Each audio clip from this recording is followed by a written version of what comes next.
प्रभु हरे कृष्ण। गोविंद प्रभु की जय। शिल प्रभुपाद की जय, आपकी जय, आपके गुरु महाराज की जय, शिला गुरुदेव की जय। हाँ, अच्छा है, मोटा है। तो आप सभी श्रोताओं को भी दंडवत प्रणाम। जय जय श्री राधे श्याम फ्रॉम राधा कुंड। ठीक है, तो आप सब तैयार हैं श्रीमद् भागवतम कथा श्रवण करने के लिए? शुश्रूभि तत्क्षणात् हैं, शुश्रूभि। तो हम लोग शुरू करें क्या प्रभु जी? सब कुछ जी प्रभु, या प्रभु जी, सारे प्रेयर्स वगैरह हो गए हैं? जी जी जी। प्रभु एक एक बार जब विंडो डाउन होता है ना, मीन स्मॉल हो जाता है, तो उसको बिग करने में बड़ी टेंशन होती है। कहाँ से होता है ये बड़ा सा? हाँ लैपटॉप हाँ, हो गया हो में गया हो गया, डन हो डन गया, डन, हो गया ओके हो ओके, गया हो या गया चलो, ओके, हरे हो गया। Krishna. That was actually multi screen था ना, तो इस वजह से दिक्कत हो रही थी। चलिए, ओम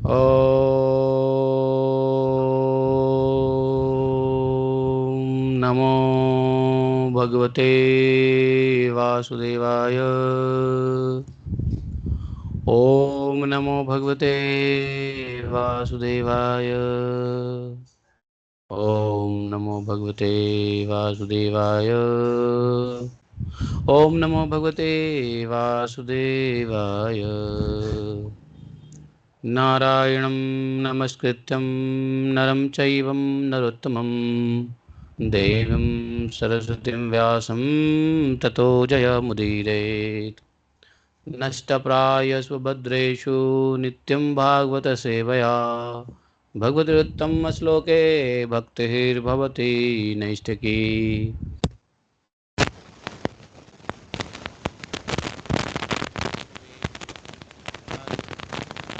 राधिकायै तदा लक्ष्मी कृष्णाय कृष्णभक्तायै तद्भक्तायै नमो नमः। हरे कृष्णा। तो आज प्रभु जी ने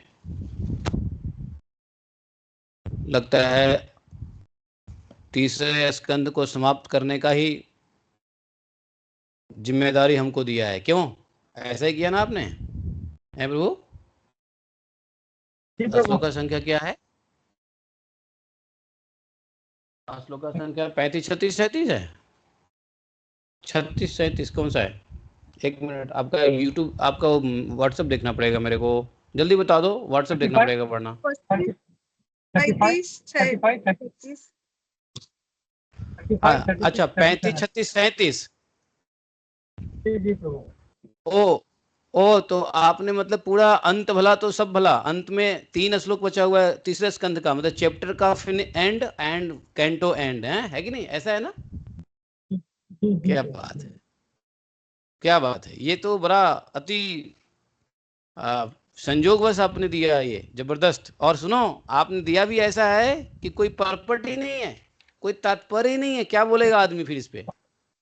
तो आपको तात्पर्य की है जरूरत गोपी नहीं मनोहर है। प्रभु, ऐसा अन्याय क्यों करते हो? है हाँ? अब प्रभुपाद जी का तात्पर्य नहीं है तो मैं क्या बोलूंगा आप लोगों के सामने? बताओ, हद हो गया। श्री राधे।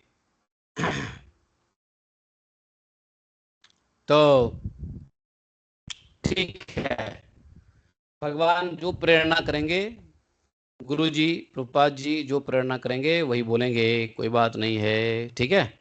अब भाई कुछ ज़्यादा बोल दिया तो माफ़ करना, कुछ कम बोला तो कोई बात नहीं है, अगली क्लास में आ जाना। और कुछ गलत बोल दिया तो भी बच्चा समझ के माफ़ कर देना, क्या? ठीक है, चलिए 36वां श्लोक पढ़ते हैं। प्रभु आपका वीडियो नहीं दिख रहा है प्रभु, तीसरा। सॉरी इंटरप्ट करने के लिए, सॉरी प्रभु, मेरा आपका वीडियो वीडियो नहीं इसलिए दिख आप लोग का नहीं दिख रहा है, इसलिए मेरा भी नहीं दिख रहा है।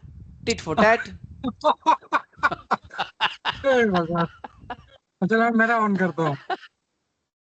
अरे भाई, सब श्यामपट पे है तो मैं भी श्यामपट के पीछे हूँ।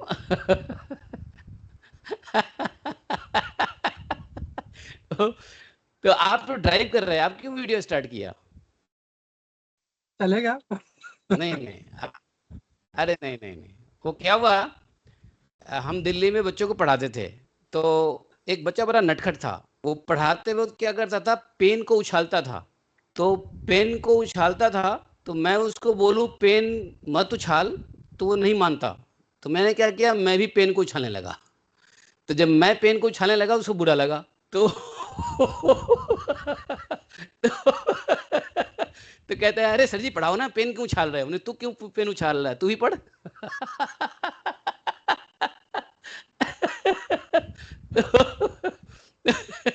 हाँ, ऐसे एक बच्चा पेन को मुंह में डाल रहा था, है कि नहीं? तो मैंने भी वैसा ही किया, तो उसको देख के बुरा लगा, तो मैंने कहा तू भी आदत छोड़ दे।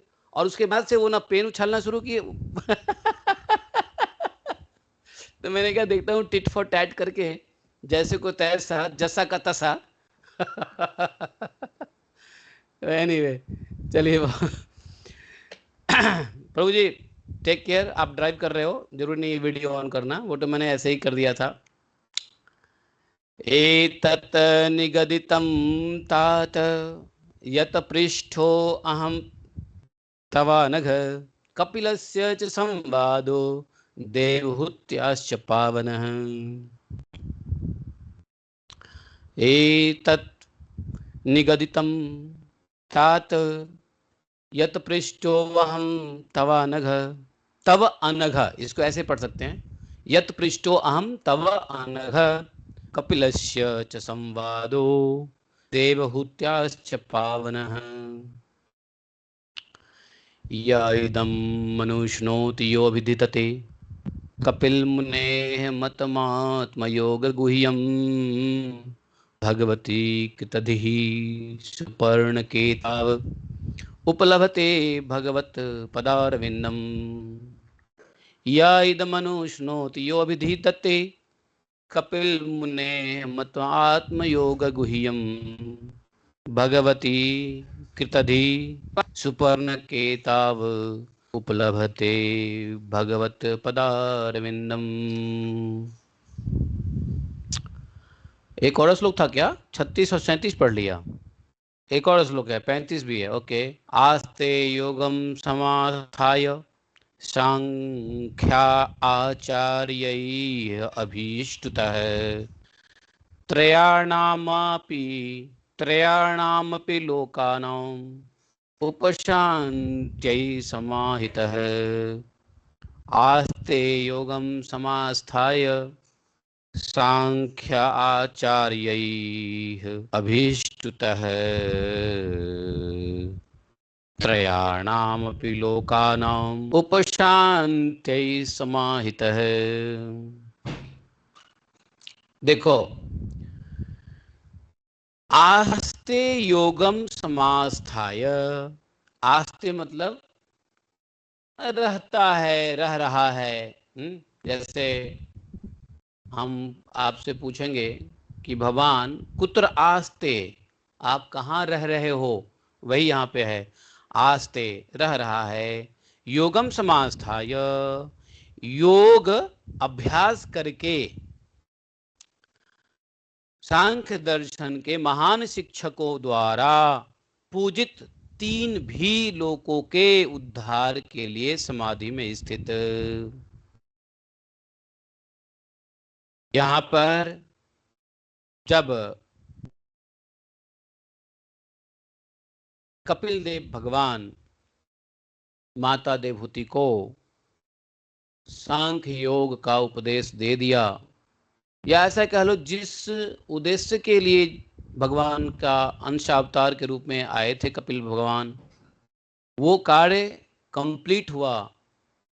तो कार्य कंप्लीट होता है तो क्या होता है, आदमी आंख बंद करके, जैसे आप मेहनत का काम करते हो तो क्या होता है, आंख बंद करके बिस्तर पे लेट जाते हैं, आज सोफा पे लेट जाते हैं या बैठ जाते हैं। नहीं, अब काम पूरा हुआ, नाउ वर्क इज डन। नहीं। कपिल देव भगवान का जो उद्देश्य था अवतरण का, वो समाप्त हुआ। तो क्या किए कपिल देव भगवान, आस्ते योगम समास्थाय सांख्याचार्य वै अभिष्टुतम। तो वो योग में समाधिस्थ हुए और जितने भी सांख्य दर्शन के आचार्य हैं उनकी पूजा करते हैं। जो कपिल मुनि तीनों लोकों के बद्ध जीवों के उद्धार हेतु वहां समाधिस्थ है, आज भी हैं, आज भी हैं कपिल देव भगवान समाधिस्थ, चूंकि ये भी चिरंजीवी हैं और इस चतुर्युग के अंत तक रहेंगे कपिल भगवान वहां पर। तो कपिल भगवान माता देवहूति को उपदेश दे करके तुरंत चले गए गंगा सागर, कपिल आश्रम जिसको कहते हैं, वहां चले गए। आप लोग गंगा सागर गए हो? कितने लोग हैं जो गंगा सागर गए हो? Anybody has gone to Ganga Sagar? कोई गंगा सागर गए हो? कपिल मुनि का आश्रम देखा है? वहां कपिल देव भगवान आज भी ध्यान कर में लगाए रहते हैं, है नहीं? अच्छा, आप लोग गए हो? गोपी मोहन प्रभु एंड फैमिली, आप गए हो? जी जी प्रभु, हम लोग कहते हैं। वाह, गंगा सागर होके आए, जय जय, बहुत बढ़िया। तो गंगा सागर जो है वो बंगाल में है, कलकत्ता से थोड़ा सा आगे, स्टीम से जाना पड़ता है। पानी के जहाज से भी जा सकते हैं। और वहाँ पर जो है वही गंगा सागर है जहाँ पे गंगा जी सागर में मिलती है, और वहीं पे महाराज भगीरथ के पूर्वजों का उद्धार हुआ था। तो कपिल देव भगवान आज वहाँ पे समाधिस्थ हैं, और वो समाधिस्थ होके क्या कर रहे हैं? तत्पर हैं बद्ध जीवों के उद्धार हेतु। और बद्ध जीव सिर्फ पृथ्वी पे नहीं है, तीनों लोकों में बद्ध जीव है। पृथ्वी से नीचे, पृथ्वी और पृथ्वी के ऊपर, तीनों लोकों में बद्ध जीव है और इनके उद्धार हेतु। तो यहां पर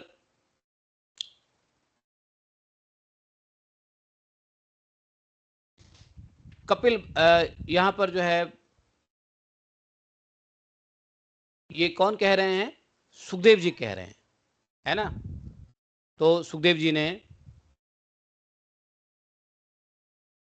परीक्षित जी को कहा कि एतत निगदितम तात, बेटा तात, पुत्र या तात, हे तात, निगदितम ऐसा कहा गया है। नहीं नहीं, ये सुखदेव जी नहीं कह रहे हैं, ये कह रहे हैं मैत्रेय जी के बीच संवाद हो रहा है, ठीक है? आप लोगों ने हमारी गलती पकड़ा नहीं, गलती पकड़ा करो। मैत्रेय जी और विदुर जी के साथ संवाद हो रही है ना, तो मैत्रेय जी विदुर जी को ये कथा सुना रहे हैं। ऑफ कोर्स सुखदेव गोस्वामी भी सुना रहे हैं, लेकिन ये डायरेक्ट किसके साथ कन्वर्सेशन हो रहा है? वो अत्रि जी और विदुर जी के साथ हो रहा है। देखो, भागवतम सुनते हो ना, तो इतना ध्यान रखो कौन सा कन्वर्सेशन किसके साथ होता है। मूल कन्वर्सेशन तो ओरिजिनली कन्वर्सेशन किसके साथ हो रहा है? अत्रि जी और विदुर जी के साथ। इसको सुनाया किसने? सुखदेव गोस्वामी ने परीक्षित महाराज को। और परीक्षित महाराज जब सुन रहे थे, वहीं पे बैठे थे सुत गोस्वामी। तो सुत गोस्वामी इस कथा को कह रहे हैं नैमिषारण्य के साधुओं को, शौनक आदि ऋषियों को। और शौनक आदि ऋषियों को जो कथा कह रहे हैं, वही कथा जो है श्रीमद् भागवतम में गणेश बाबा ने ट्रांसक्राइब कर दिया है, जिसको डिक्टेट किया है अगेन शिला व्यास देव भगवान, ठीक है? तो इस प्रकार से ये भागवतम का डिसेंडिंग है, और हम लोगों तक भागवतम पहुंचा है। और जब भगवान शिला व्यास देव जी ने जब इस भागवत की रचना मतलब डिक्टेट किया, और गणेश जी के माध्यम से उन्होंने लिखा, तो इसमें लिख तो पहले दिया, लेकिन इस भागवत के अंदर में जो वास्तव में जो जान आता है, जान कब आता है? जैसे कोई शरीर आ गया, शरीर में प्राण आएगा जब तो जान आएगा, अर्थात आत्मा का अवतरण होगा जब तो परमात्मा घुस गए भागवतम में, भगवान घुस गए भागवतम में। भगवान जब अपना शरीर, दिव्य शरीर को प्रकाश में रूप से वो भागवतम में घुस गए, तो भगवान जब प्रस्थान किए तो अपना पूरा तेज भागवतम में विलीन कर दिया। तो इसलिए यह भागवतम जो है हम लोगों को नन लेस देन भगवान श्री कृष्ण का रूप ही है, भगवान का स्वरूप ही है भागवतम।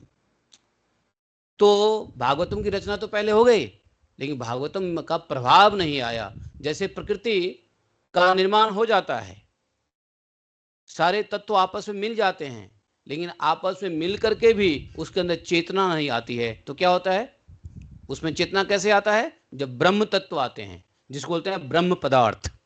जैसे आत्मा क्या है? ब्रह्म पदार्थ।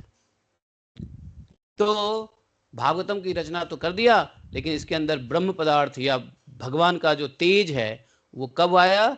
जब भगवान इस धराधाम से जाने लगे, तब वो अपना दिव्य प्रकाश जो है भागवतम के रूप में समा गए।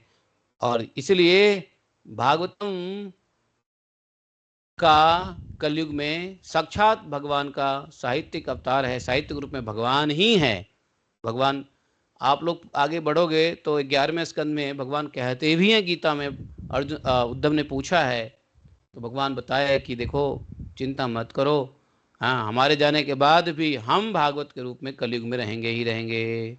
और जो भागवतम के संपर्क में रहेगा, जो भागवतम धर्म में रहेगा, भागवतम का श्रवण करेगा, भागवतम को पढ़ेगा, भागवतम को गाएगा, गुनगुनाएगा, भागवतम का मनन करेगा, विश्लेषण करेगा, कथा करेगा, कथा सुनेगा, वह सब भगवतमय हो जाएगा। है कि नहीं? कोई शक नहीं है। इसलिए भागवत कथा का बड़ा इंपॉर्टेंस है। तो ये बात जो है कौन कह रहे हैं? कह रहे हैं हे तात, ए तत निगतितम तात। तो ये कह रहे हैं हे पुत्र, तुम्हारे पूछने पर मैंने जो कुछ भी मैंने तुम्हें बताया है, कपिल देव तथा उनकी माता के वृतांत और उनके कार्यकलाप समस्त वार्ताओं में शुद्धतम है। सभी वार्ताओं में, एमंग द ऑल टॉक्स, इसको अंग्रेजी में समझोगे ज्यादा समझ में आएगी। तो यहाँ पे जो क्या नाम है अभी बताया ना मुनि का नाम, हरिद्वार में जो विदु जी को सुना रहे हैं कथा, क्या नाम उनका? मैत्रेय मुनि है। क्या नाम है? मैत्रेय मैत्रेय मैत्रेय मैं मैत्रेय बोल रहा हूँ। अच्छा, आप लोग को ऐत्रेय सुनाई दिया? मैत्रेय, मैत्रेय, मैं थोड़ा साइलेंट हो गया था। तो मैत्रेय मुनि जो ये सुना रहे हैं उसमें कह रहे हैं कि सुनो, ये जो कपिल भगवान और देवहूति माता के बीच की जो संवाद है वार्ताओं में शुद्धतम है। This is the purest form of talks among the all the talks, this talk is purest talks. अब भाई ऐसे टॉक में, ऐसे वार्तालाप में, ऐसे वाद संवाद में, ऐसे चर्चा में जब सांख्य ज्ञान हो, भगवत ज्ञान हो, मोक्ष का ज्ञान हो, तो वह वार्ता शुद्धतम तो होना ही है। यही उन्होंने 36वें श्लोक में कह दिया, मैत्रेय मुनि ने, कपिलस्य च संवादो देवहूत्याश्च पावनः। इतना पावन है यह संवाद, या उसको संवाद को हम लोग केरला में क्या कहते हैं? संसारिकम है। कोई है यहाँ केरला से? Anybody from Kerala? आपके ऑडियंस में कोई केरला से प्रभु है? संसारिकम। नहीं नहीं प्रभु। कोई बात नहीं है, दुबई में केरला वालों के साथ रह के कुछ केरलाइट सीख गए हम लोग थोड़ा बहुत। तो उसको संसारिकम, तो ये जो संवाद है संसारिकम है, वो अति पावन है, ऐसा मैत्रेय जी कहते हैं। और मैत्रेय जी ने कहा कि कपिल देव तथा उनकी माता के व्यवहारों का विवरण अत्यंत गोपनीय है। जो भी इस वृत्तांत को सुनता या पढ़ता है वह गरुड़ध्वज भगवान का भक्त बन जाता है और बाद में उसकी दिव्य प्रेमा भक्ति में प्रवृत्त होने के लिए भगवत धाम में प्रवेश करता है। यहाँ पे प्रभुपाद जी ने थोड़े से कुछ बात लिखा है, तात्पर्य में थोड़ा सा 2 लाइन में लिखा है। प्रभुपाद जी कह रहे हैं कपिल तथा उनकी माता देवहूति का यह वृत्तांत इतना पूर्ण तथा दिव्य है कि यदि कोई केवल सुनता या पढ़ता है तो उसे जीवन की सर्वोच्च सिद्धि प्राप्त होती है, क्योंकि यह भगवान के चरण कमल की सेवा में लग जाता है, लगा देता है भी है। और इसमें संदेह नहीं कि देवहूति ने मानव जीवन की सर्वोच्च सिद्धि प्राप्त की, जिन्होंने भगवान के पुत्र के रूप में प्राप्त करके कपिल के उपदेशों का सुचारू रूप से पालन किया। एक बात आपको हम बता दें, प्रभुपाद जी का ये तात्पर्य बस 1 सेंटेंस का है, 2 सेंटेंस का है बस, है ना प्रभु जी? 2 सेंटेंस है इसमें। प्रभुपाद जी कभी भी भागवतम के अंत में जो फल स्तुति होती है उसको प्रभुपाद जी कभी नहीं लिखते। बहुत जगह पे प्रभुपाद जी ने नहीं लिखा है। रेयरली प्रभुपाद जी ने फल स्तुति लिखा है, क्योंकि भागवतम जो है, भागवतम से शुद्ध भक्ति में क्या होता है, फल की कामना नहीं करते हैं कि इस चैप्टर से क्या मिलने वाला है, उस चैप्टर से क्या मिलने वाला है। जैसे सुखदेव गोस्वामी तो बोलते हैं कि इस चैप्टर को पढ़ने से भैया ये हो जाएगा, इस चैप्टर को पढ़ने से कलंक मिट जाएगा, भगवान का समंतक मणि की कथा सुनो तो कलंक हट जाएगा, ये हो तो भाई प्रचिताओं की कथा सुनो तो भाई बंधुओं में बिगड़ती बनने लग जाएगी, भाई बंधुओं का झगड़ा खत्म हो जाएगा। ये सब बातें हर चैप्टर के अंत में लगभग लगभग निश्चित रूप से सुखदेव गोस्वामी महाराज बोलते हैं। लेकिन प्रभुपाद की कमेंट्री में प्रभुपाद जी उसके ऊपर कभी नहीं लिखते तात्पर्य में कि भाई इस चैप्टर को पढ़ने से तुम्हें ये फायदा होगा।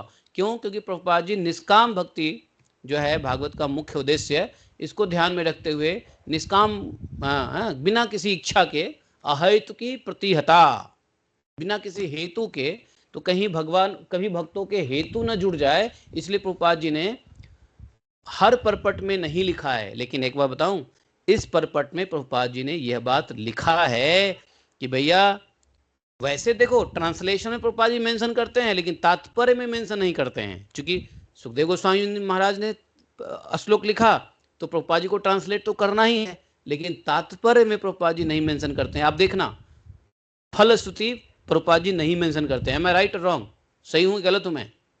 फलश्रुति प्रभुपाद जी नहीं मेंशन करते हैं, लेकिन प्रभुपाद जी यहाँ पे इस श्लोक में, अंतिम श्लोक में, इस कपिल और देवहूति माता के उपाख्यान के अंतर्गत प्रभुपाद जी तात्पर्य में इस बात को लिखते हैं कि यह वृत्तांत इतना परफेक्ट है, कंप्लीट है, प्योर है, पूर्ण है, शुद्ध है, दिव्य है, डिवाइन है, कि यदि कोई इसे केवल सुनता या पढ़ता है उसके जीवन की सर्वोच्च सिद्धि प्राप्त होती है। देखो, आप लोग मेरी बातों को मानो, आप जाके ढूंढो, प्रभुपाद जी ने कहीं भी ज्यादा फलश्रुति तात्पर्य में नहीं दिया है, लेकिन इसमें दिया है, और सौभाग्य से हमको पढ़ने के लिए दिया है और आपको सुनाने के लिए दिया है। सौभाग्य से ये हमको आज मिल गया है। अब बोलिए श्रील प्रभुपाद की जय। आइए, अब इन 3 श्लोक के साथ में ये 33 अध्याय भी समाप्त हो जाता है, और ये जो तीसरा स्कंद है वो भी समाप्त हो जाता है। कल से आप लोग चौथे स्कंद के प्रथम अध्याय के प्रथम, दूसरे, तीसरे श्लोक में शायद एंट्री करोगे। उससे पहले हम चाहते हैं कि आप लोग को पूरा 33 अध्याय का समरी और पूरा तीसरे स्कंद का समरी शॉर्ट में हम आपको बता दें। क्या आप लोग सुनना चाहते हो तो मैं सुनाऊं, अथवा मैं जल्दी जल्दी खत्म करूं? हैं, सुनना चाहते हो? एक brief overview of third canto and 33 chapter as well, तो हम इसके ऊपर बात करेंगे। आइए हम गुरु परंपरा से आशीर्वाद ले लेते हैं और आगे बढ़ेंगे। ओम अज्ञानतिमिरान्धस्य ज्ञानाञ्जनशलाकया चक्षुरुन्मीलितं येन तस्मै श्रीगुरुवे नमः। श्रीचैतन्यमनोभीष्टं स्थापितं येन भूतले स्वयं रूप गदा मह्यं ददाति स्वपदान्तिकं। वन्देऽहं श्रीगुरोः श्रीयुतपदकमलं श्रीगुरून् वैष्णवांश्च श्रीरूपं साग्रजातं सागररघुनाथान्वितं तं सजीवं साद्वैतं सावधूतं परिजनसहितं श्रीकृष्णचैतन्यदेवं श्रीराधाकृष्णपादान् सहगणललिता शिविशाखान्वितांश्च। हे कृष्ण करुणा सिंधो दीनबंधो जगतपते गोपेश गोपिका कांतम राधा कांतम नमोसुते तप्त कांचन गौरांगी राधे वृंदावनेश्वरी वृषभानुसुते देवी प्रणमामि हरिप्रिये। वाञ्छाकल्पतरुभ्यश्च कृपा सिन्धुभैव च पतितानां पावनेभ्यो वैष्णवेभ्यो नमो नमः। जय श्री कृष्ण चैतन्य प्रभु नित्यानंद श्री अद्वैत गदाधर श्रीवासादि गौरभक्तवृंद। हरे कृष्ण कृष्ण कृष्ण हरे हरे, हरे राम राम राम हरे हरे। बोले ग्रंथराज श्रीमद् भागवतम की जय, श्रील प्रभुपाद की जय, अनंत कोटि वैष्णव भक्त वृंद की जय, अनंत कोटि वैष्णव गुरु वृंद की जय, अपने अपने गुरु गौरांग की जय। जय जय श्री राधे श्याम। हरे कृष्णा हरे राम। अरे मोटर ऑन किया क्या? देख लो फिर ध्यान रखो।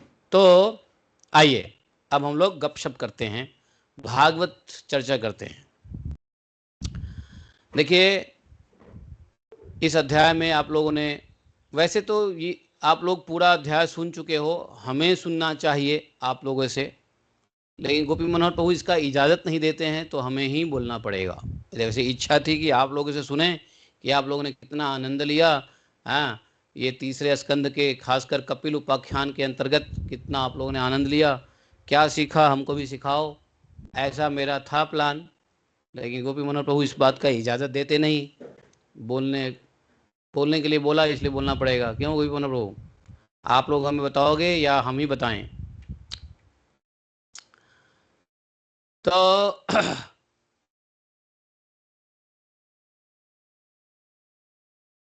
देखिए ये जब स्कंद शुरुआत होता है तो इस स्कंद में आप लोगों ने देखा होगा विदुर जी तीर्थ यात्रा के लिए निकलते हैं, बराबर है। महाभारत का युद्ध शुरू हो जाता है, विदुर जी को युद्ध में नहीं पार्टिसिपेट होना है, विदुर जी युद्ध नहीं चाहते हैं और युद्ध देखना भी नहीं चाहते हैं। विदुर जी क्यों नहीं देखना चाहते हैं? क्योंकि विदुर जी भगवान के निष्पक्ष भक्त हैं।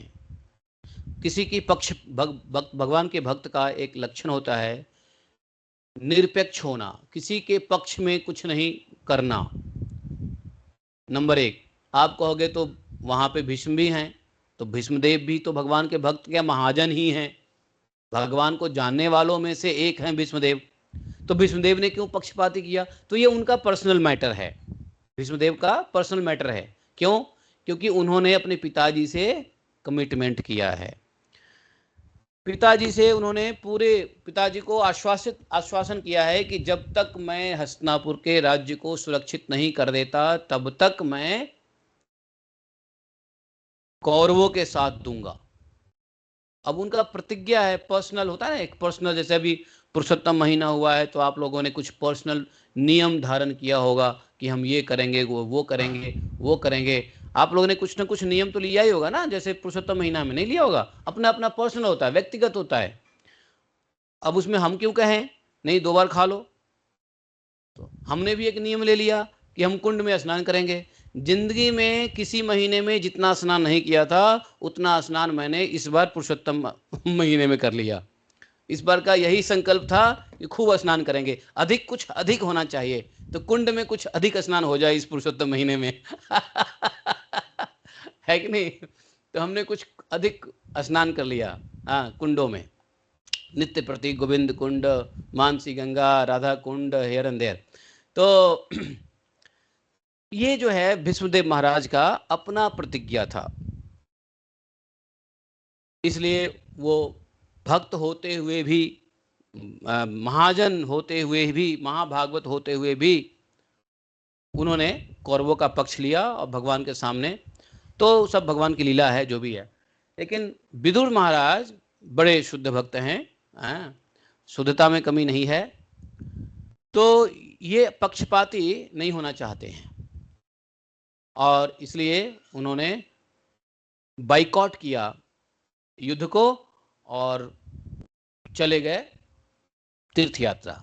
अच्छा, युद्ध में ऐसा नहीं है सिर्फ एक अकेले विदुर जी हैं जिन्होंने बाइकॉट किया है, एक और भी महाशय हैं जिन्होंने बाइकॉट किया है। बताओ कौन है वो?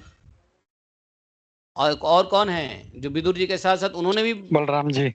हमारे बलराम जी। बलराम दाऊ भैया, हमारे दाऊ भैया भी एक तरफ दाऊ भैया का शिष्य है, दूसरा तरफ दाऊ भैया के बुआ का बेटा है। तो बुआ का बेटा भी इधर है और इधर शिष्य है, तो भाई किसके पक्ष में जाए? क्योंकि इस संसार में किसका पक्ष लोगे? हैं? असत्य का पक्ष लोगे तो असत्य भी भगवान का पीठ है, सत्य का पक्ष लोगे तो भगवान का फ्रंट है, पृष्ठभाग और अनुवन पृष्ठभाग। तो एक हाथ काटो तो खुद को दर्द होगा, दूसरे हाथ को काटो तो खुद को दर्द होगा, है क्यों? तो ये भक्त लोग ये जानते हैं कि निरपक्षवादी होते हैं, इसलिए अब ये दो भाई साहब निकल लिए। अब जब लड़ाई में निकल लिए तो निकलते कहाँ पहुंच गए? पहुंच गए, लड़ाई समाप्त हुई, उनको पता चला, मुलाकात हुई थी किनसे? उद्धव जी से। उद्धव जी से उन्होंने सारी भगवान की लीलाओं की कथा सुनी, और भगवान ने क्या उपदेश दिए जाते वक्त, धराधाम से जाते वक्त, वो विदुर जी को बताया उद्धव जी ने। उद्धव जी ने कहा कि भगवान का आदेश है कि आप जाइए मैत्रेय जी के पास और वहाँ भागवत कथा सुनिए, दिव्य ज्ञान प्राप्त कर सकिए। या दिव्य ज्ञान आपके माध्यम से, विदुर जी को क्या दिव्य ज्ञान, लीला है, विदुर जी के माध्यम से यह दिव्य ज्ञान सबको दिलाना है, भागवतम की रचना करनी है। तो कहने का मतलब यह है कि मैत्रेय जी ने, मैत्रेय जी ने, विदुर जी ने भक्ति तो की, भगवान से मिले भी, विदुर जी के यहाँ भगवान खाए, लेकिन भगवान का संग कैसा भी हो जाए, भगवान आपके साथ खेले उठे कूदे, लेकिन फिर भी भगवान बिना गुरु के पूर्ण रूप से स्वीकार नहीं करते। तो विदुर जी के जीवन में गुरु नहीं थे। विदुर जी को गुरु, वैष्णव गुरु, भागवत गुरु स्वीकार करने का आदेश दिया। उसका पीछे का रहस्य यह है कि जाओ गुरु स्वीकार करो। विदुर जी गए और मैत्रेय जी को गुरु बनाए और उनके मुख से भगवत ज्ञान सुना। है कि नहीं? तो मतलब यहां से एक शिक्षा मिलती है कि गुरु का शरण लेना बहुत आवश्यक है। भगवान मिल भी जाएंगे फिर भी गुरु चाहिए। आप लोगों ने भक्तमाल में एक भक्त हैं, उनका कहानी, आप वैसे कई भक्त हैं, लेकिन जो भक्त बहुत जल्दी हमें याद आ जाते हैं वो है धन्ना जाट। धन्ना जाट के साथ भगवान खेलते हैं, कूदते हैं, हल चलाते हैं, खाते हैं, एक ही थाली में खाते हैं, सब कुछ करते हैं, लेकिन भगवान को स्वीकार खुद बोलते हैं कि मैं तुम्हें स्वीकार तब करूंगा जब तुम गुरु स्वीकार करेगा।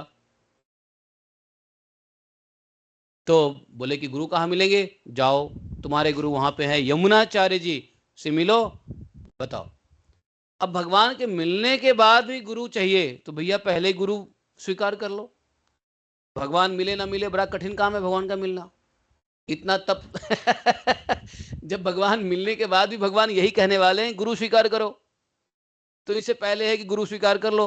नहीं तो अगर ये सोचो कि मैं, मुझे पहले भगवान मिल जाए धन्ना जाट की तरह, मुझे पहले विदुर जी की तरह भगवान दिख जाए, तब मैं गुरु स्वीकार करूंगा, भगवान दिखेंगे हमें कहेंगे बेटा ये तुम्हारे गुरु है तब तुम जाओगे, नहीं, भगवान दिखेंगे, भगवान मिलेंगे, ये कहानी, ये साधना, ये कौन सा गुण पे भगवान रिझेंगे नहीं रिझेंगे कौन दे जानते हैं। भगवान तो छलिया है, बड़े बड़े को छल लिए, हम कौन से खेत की मूली हैं।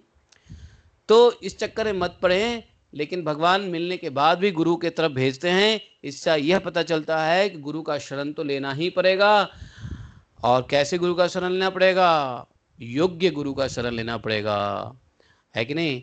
और हो सकता है कि योग्य गुरु के चक्कर में कई साधारण गुरुओं के स्टेप से हम स्टेप अप होते होते उस योग्य गुरु तक हम पहुंच जाएंगे। लेकिन गुरु तत्व जैसे हम दूर से टिमटिमाते हुए रोशनी से समझ जाते कि वहाँ बहुत बड़ा प्रकाश होगा, और हम वहाँ तक पहुँच जाते हैं, अल्टीमेटली हम बड़े प्रकाश पुंज तक पहुँच जाते हैं, छोटे से दिखाई देने वाले प्रकाश, टिमटिमाते हुई प्रकाश से। उसी प्रकार चाहे गुरु कैसा भी हो, इनिशियल गुरु कैसा भी हो, लेकिन गुरु तत्व का संग करने से, हमें फिर गुरु में श्रद्धा रखने से, हाँ, फिर हमें उस गुरु के प्रकाश पुंज तक पहुँचने में मदद मिलता है। समझे? तो बहुत सारी बातें बड़ी लंबी हो जाएगी आज, लेकिन कट इन शॉर्ट कहता हूं कि गुरु की शरण लेने की आवश्यकता हुई, इसलिए विदुर जी को भेजा मैत्रेय जी के पास, संदेश भिजवाया उद्धव जी से, है कि नहीं? तो उसके बाद विदुर जी ने प्रश्न पूछा, मैत्रेय जी से मिले, गुरु मिले, तो गुरु मिलेंगे तो क्या पूछेंगे? ये पूछे। अब हम लोग क्या, हमारी क्या आदत है, गुरु मिलेंगे तो गुरु महाराज देखिए ना, हमारा एक गुरु भाई था, उसको ये बोला, उसने ये नहीं किया। गुरु महाराज आपके लिए मैंने खजूर भिजवाए थे, आपको मिला क्या, आपके चले चपाट ने खा लिया है। हम गुरु जब मिलते हैं तो हम ऐसी बातें करते हैं, हैं गुरु महाराज आशीर्वाद दीजिए, बेटे की शादी हो जाए, बेटे का थोड़ा एग्जाम बढ़िया हो जाए, हैं गुरु महाराज विवाह करूं कि नहीं करूं, विवाह कर लिया तो बच्चे करूं कि नहीं करूं, यही सब बात हम पूछते हैं। हाँ, वृंदावन में सेटल होऊं कि नहीं होऊं, कहाँ रहूं, नौकरी छूट गया है क्या करूं, दुबई रहूं या दिल्ली रहूं। ये सब बात हम गुरु जी से पूछते हैं, है कि नहीं। हम्म। तो पूछना भी चाहिए, कोई बात नहीं है, अच्छी बात है, दिस नॉट बैड। तो देन, लेकिन जब मैत्रेय जी मिलते हैं, जब जब विदुर जी मिलते हैं मैत्रेय जी से, तो विदुर जी ने ये नहीं पूछा कि अंधा धृतराष्ट्र ने ये किया, उसने ये किया, कौरवों ने ये किया। हमें क्या करना चाहिए, कुछ नहीं, कुछ नहीं पूछा, है कि नहीं। जैसे ही मिलते हैं, कोई बैकग्राउंड की इंफॉर्मेशन नहीं, सीधा मैत्रेय जी से पूछते हैं कि गुरुदेव, ये सृष्टि की रचना कैसे हुई, यह संसार कैसे बना, महाविष्णु की दृष्टि से प्रकृति सक्रिय कैसे हुई, काल कर्म गुण के सहयोग से सृष्टि का आरंभ कैसे होता है, ब्रह्मा जी कैसे प्रकट हुए। तो ये सब ज्ञान जो है ना, मैत्रेय जी बताते हैं। ब्रह्मा जी का प्रकट होना, ब्रह्मा जी अलग अलग जीव, अलग अलग लोक, अलग अलग प्रजापतियों की रचना कैसे करते हैं, ये सब आप लोगों ने सुना है। जस्ट मैं आप लोगों को रिकैप करा रहा हूँ, रिकैप, फास्ट फॉरवर्ड, ठीक है। तो कैसे महाविष्णु के दृष्टि से प्रकृति सक्रिय होती है, जब तक तो महाविष्णु की दृष्टि नहीं पड़ी रहती है तो प्रकृति निष्क्रिय रहती है। भगवान की दृष्टि से पहले सारे तत्व इकट्ठा बन जाते हैं, लेकिन सक्रिय नहीं हो पाते हैं आपस में मिल करके, तो महाविष्णु के दृष्टि से सक्रिय हो जाते हैं। और उसके बाद काल कर्म गुण के सहयोग से सृष्टि की प्रारंभ होती है, ब्रह्मा जी प्रकट होते हैं, ब्रह्मा जी अन्य जीवों को प्रकट करते हैं, अन्य लोग और प्रजापतियों को प्रकट करते हैं। मतलब आप देखिए, उसमें हम शिक्षा क्या ले सकते हैं इन सब चीजों से, ये कि संसार स्वतः नहीं बना है। संसार, मायावादियों को बता दो कि संसार स्वतः नहीं बना है, इसके पीछे परम चेतना है, इस संसार के पीछे परम चेतना है, और प्रत्येक वस्तु भगवान की शक्ति से संचालित होती है। ये सब जो विदुर जी और मैत्रेय जी के साथ वार्ता होता है, तो ये सब बातें यहाँ से सीखने को मिलती है। मायावादियों को खासकर, निर्विशेषवादियों को खासकर, शून्यवादियों को खासकर, हैं, और आजकल जितने भी आतंकवादी हैं उनको भी खासकर यही समझना चाहिए। आतंकवादी में पढ़े लिखे भी हैं और अनपढ़ भी हैं, है कि नहीं। आतंकवादी में कुछ डॉक्टर भी है, साइंटिस्ट भी है, बहुत सारे आतंकवादी के भी आजकल बड़े सारे रूप हैं, है कि नहीं। तो इन सबको, आतंकवादियों को भी समझना चाहिए कि संसार स्वतः नहीं बना है, इसके पीछे परम चेतना का है, और प्रत्येक वस्तु भगवान की शक्ति से ही संचालित होती है। हाँ, मनुष्य को सृष्टि के स्वामी नहीं बल्कि सेवक बन के रहना चाहिए, जो पूरे प्रकृति संसाधनों का दोहन कर रहे हैं, हैं हारमूस को बंद कर रहे हैं, समुद्र को बंद कर रहे हैं। बताओ, ये मतलब मानव का काम है, हैं? मानव को सृष्टि का स्वामी नहीं बल्कि सेवक बनकर रहना चाहिए, है, हारमोज को खोलना चाहिए। है कि नहीं गोपी मन प्रभु। लगता है वो ऑफिस में पहुंच गए। हाँ, ज्यादा पहुंच गए। देखो, तो उधर हारमोज ऑफ स्टेट बंद है, आपका ऑफिस खुला हुआ है, ठीक है। तो अब जो है, इसी क्रम में आप लोग याद करो, आप लोगों ने सुना है 12 अवतार, हिरण्याक्ष का वध, कैसे हिरण्याक्ष पृथ्वी को रसातल में ले जाता है। 12 भगवान सुअर के रूप में प्रकट, 12 भगवान सुअर के रूप, भगवान 12 के रूप में प्रकट, 12 मतलब सुअर के रूप में प्रकट होते हैं और पृथ्वी को रसातल से बचाते हैं। कितना भयंकर द्वंद्व युद्ध होता है हिरण्याक्ष वध का, आप लोग याद करो, जस्ट रिकॉल करो, तीसरे स्कंद को रिकॉल करो। याद आ गया? चलो आगे बढ़ते हैं। अब बात बताओ, रिकॉल करने के बाद हमको शिक्षा क्या मिलेगी? भगवान अपने भक्तों और धर्म की रक्षा के लिए अवश्य आते हैं, किसी रूप में आना पड़े। भगवान ये नहीं कहते हे मैं शुक्र रूप में जाऊंगा क्या, भगवान ये नहीं कहते मैं शुक्र रूप में जाऊंगा क्या। हमको यदि जमादार का काम एक दिन करना पड़ जाए तो हमारे नाक भौं सिकुड़ने लग जाए, हम करें ही ना। हर कोई हमें कह दे जाओ टॉयलेट साफ करो, जाओ अब ये फर्श साफ करो, जाओ बर्तन मांजो, हैं, हम कहेंगे हे मैं कथा करता हूँ, मैं तो ब्राह्मण हूँ, कथा करता हूँ, कथा करूँगा, मैं इस सेवा के लिए बना हूँ, जो भी है।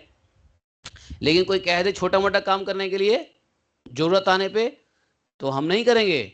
लेकिन यहाँ भगवान की हम्बलनेस देखिए, भगवान धर्म और भक्तों की रक्षा करने के लिए नीच से नीच योनि में भी जाते हैं, सुअर की योनि में जाते हैं। कितना बड़ा भगवान की ग्लोरी है बताओ, कितना बड़ा भगवान की करुणा है बताओ, कितना बड़ा भगवान का हृदय, विशाल हृदय बताओ। हृदय विशाल होगा ही क्यों नहीं, सारा संसार का हृदय भगवान में, भगवान का हृदय संसार में। तो भगवान भक्त और धर्म की रक्षा के लिए सुअर, मतलब मैं आप लोगों को, देखो ये सब कथा तो आप लोग सुन चुके हो, मैं कथा नहीं कह रहा हूं, लेकिन उसमें से जो निचोड़ करके, जैसे रसूलुल्लाह निचोड़ते हैं, रस निकलता है, उसमें से निचोड़ करके थोड़ी शिक्षाओं के ऊपर हम कोशिश कर रहे हैं कि ध्यान केंद्रित करें। सही कर रहे हैं नहीं कर रहे हैं, राइट और रॉन्ग प्रभु? और कुछ माताएं जी कुछ बोल दो भाई, सब श्यामपट है, ब्लैकआउट, स्क्रीन ही ब्लैकआउट है। और ब्लैकआउट स्क्रीन में बोलना की बहुत कठिनाई होती है, सामने पब्लिक हो तो बोल, हृदय में बातें फटाफट आता है। अब सामने जब ब्लैक श्यामपट हो तो क्या हृदय में आएगा, ऐसा लगता है कि हृदय भी श्यामपट हो गया। ये मजबूरी है ऑनलाइन क्लासेस की। खैर, आपकी सुविधा सर्वोपरि है, इसलिए सुनो सुनो सुनो, बाद में सुनाना, बाद में सुनाना। तो अब हम जो है आपको, तो कहने का मतलब यह है कि भगवान देखिए धर्म की रक्षा करने के लिए अवश्य आते हैं, और कोई आनाकानी नहीं करते हैं कि हम इस रूप में नहीं आएंगे, हम मछली में नहीं आएंगे। देखो मछली कितना पाप योनि है, कितना निष्कृष्ट योनि है, हैं? मछली देखो गंदे खाते रहते, ऐसे योनि में भगवान आते हैं। क्यों? अहंकार का अंततः विनाश का कारण भगवान ही बनते हैं, हैं? तो जब जीवन में कुछ, जब जीवन में सब कुछ डूबता हुआ लगे तो किसका सहारा हो? भगवान का सहारा हो। यदि जीवन में सब कुछ डूबता हुआ हो तो 12 भगवान की कथा सुन लो, 12 भगवान को स्मरण कर लो, है कि नहीं? क्योंकि पृथ्वी ही डूब रही थी, जब पृथ्वी डूब गई तो सब डूब गया। तो पृथ्वी को निकालने का मतलब सबको निकालना, पृथ्वी को बचाने का मतलब सबको बचाना। तो जब सब कुछ लगे कि डूब रहा है, धन्यवाद माता जी, थैंक यू वेरी मच, हरे कृष्णा। तो जब सब कुछ डूब रहा है, उसको बचाने वाले कौन हैं? हैं? वो हैं 12 देव भगवान। जब सब कुछ नष्ट हो रहा है तो उसको बचा के कैरी फॉरवर्ड करने वाले कौन हैं? मत्स्य भगवान, है कि नहीं? जब सबका नाश हो रहा है तो उसको बचाने वाले कौन हैं? हिरण्यकशिपु, सॉरी क्या बोलते हैं, नृसिंह भगवान, है कि नहीं? तो भगवान पता नहीं किस किस रूप में आते हैं। अब इस सब कथा से देखो, कथा सुन करके ये नहीं कि एक कान से सुना और दूसरे कान से निकाल दिया, कथा सुनने के बाद भगवान के प्रति प्रेम बढ़ना चाहिए। आप लोगों ने भागवत में कई बार सुना है कि भक्त कथा सुनते हैं, भगवान से, भगवान की कथा सुनते हैं। उद्धव जी ने सुनाया कथा विदुर जी से, अब विदुर जी की आंख बिल्कुल झरझर झरझर पानी में आने लगा भगवान की प्रेम में कथा सुन करके। और हम लोगों ने तो तीसरा कैंटो भी सुन लिया और अभी तक सुन करके आंखों में एक आंसू भी के बूंद भी नहीं आए, है कि नहीं? तो क्यों नहीं आता है? क्योंकि हम कथा में भगवान का जो कृपा है वो अनुभूति नहीं कर पाते हैं। भगवान की कथा में भगवान की जब कृपा अनुभूति होती है तब आंसू आते हैं। आहा, हे भगवान कितने कृपालु हैं, हे भगवान कितने दयालु हैं, हे भगवान कितने अपरंपार हैं, कितने विशाल हैं। तो कथा में भगवान की कृपा की अनुभूति नहीं होती है, इसलिए हम कथा में रो नहीं पाते हैं, कथा के बाद भी नहीं रो पाते हैं। अरे कथा के छोड़ो, कथा कई बार सुन लेते हैं फिर भी नहीं रो पाते हैं। कथा सुनते कई बार हैं, रोते तो हम एक बार भी नहीं है। मेरी बात है, आप लोगों की बात नहीं है। कई बार कथा सुन लिया, कई बार भागवतम सुन लिया, लेकिन दिल इतना पत्थर है कि रोता ही नहीं। तो ये अनुभूति नहीं होती है, समझे। अब आप आगे बढ़ो। आपने जय विजय के श्राप के बारे में सुना। तृप्ति, तृप्ति तालव कर, क्या नाम है, जरा म्यूट कर लो प्लीज, तृप्ति माता जी, म्यूट कर लो, mute mute. Okay, thank you. तो जय विजय का श्राप के बारे में आपने पढ़ा। वैकुंठ के द्वारपाल जय विजय ने सनकादि ऋषियों को रोक दिया। आप सब जानते हो, याद करो। ऋषियों ने श्राप दे दिया क्रोध से, जा 3 जन्म तक असुर बनेगा। पहले जन्म में वही हिरण्याक्ष और हिरण्यकशिपु बने। देखो, शिक्षा की बात यह है कि वैष्णव सेवा में कभी अहंकार नहीं होना चाहिए, थोड़ा भी अहंकार नहीं होना चाहिए वैष्णव सेवा में। हाँ, तृप्ति माता जी को भी धन्यवाद। जो वीडियो खोले वो 1000 बार धन्यवाद के पात्र है। है कि नहीं। और मुझे लगता है गोपीनाथ प्रभु, अगले बार से मुझे कुछ पुरस्कार लानी पड़ेगी, जो वीडियो खोलेगा उसको कुछ इनाम मिलेगा। है कि नहीं। मैं ऐसा सोच रहा था कि जो वीडियो खोलेगा उसको कुछ इनाम देंगे। हाँ, क्योंकि लालची दुनिया है, लालच से कुछ भी हो सकता है। है कि नहीं। तो चलो ठीक है। भगवान अपने भक्तों की भूल को भी कल्याणकारी बना देते हैं। देखो, भगवान अपने भक्तों को कभी नहीं छोड़ते। एक बार जो भगवान का भक्त बन गया, किसी भी संजोग से, किसी भी अपराध से, किसी भी प्रारब्धवश यदि उससे गलती होती है तो भगवान ही उसको सुधारते हैं, भगवान ही उसको कल्याण करते हैं। हमको घबराना नहीं चाहिए। जैसे भक्ति कर रहे हैं, भक्ति के मार्ग में कुछ हो गया, आप चिंता मत करो। हाँ, आप प्रेरणा लो कि आगे कुछ सजग रहो, अलर्ट रहो, सावधान रहो, सुधारो अपने को। बाद में अपनी गलती को माइंड पे डिप्रेशन में मत बदलने दो। आप हमेशा इतना ध्यान रखो कि भगवान हमें संभालने वाले हैं,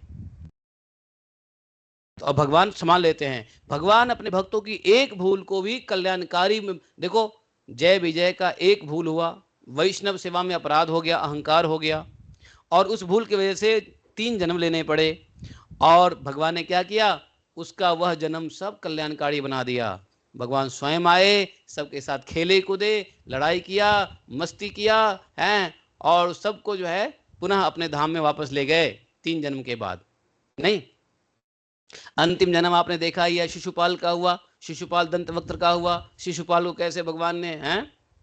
तो कभी भगवान अपने भक्तों को मिस्टेक होने पे भी, इसलिए चिंता मत करो, भक्ति में मिस्टेक भी बढ़िया है, वैसे मिस्टेक करो मत, यदि हो जाए तो चिंता मत करो, भगवान संभाल लेते हैं।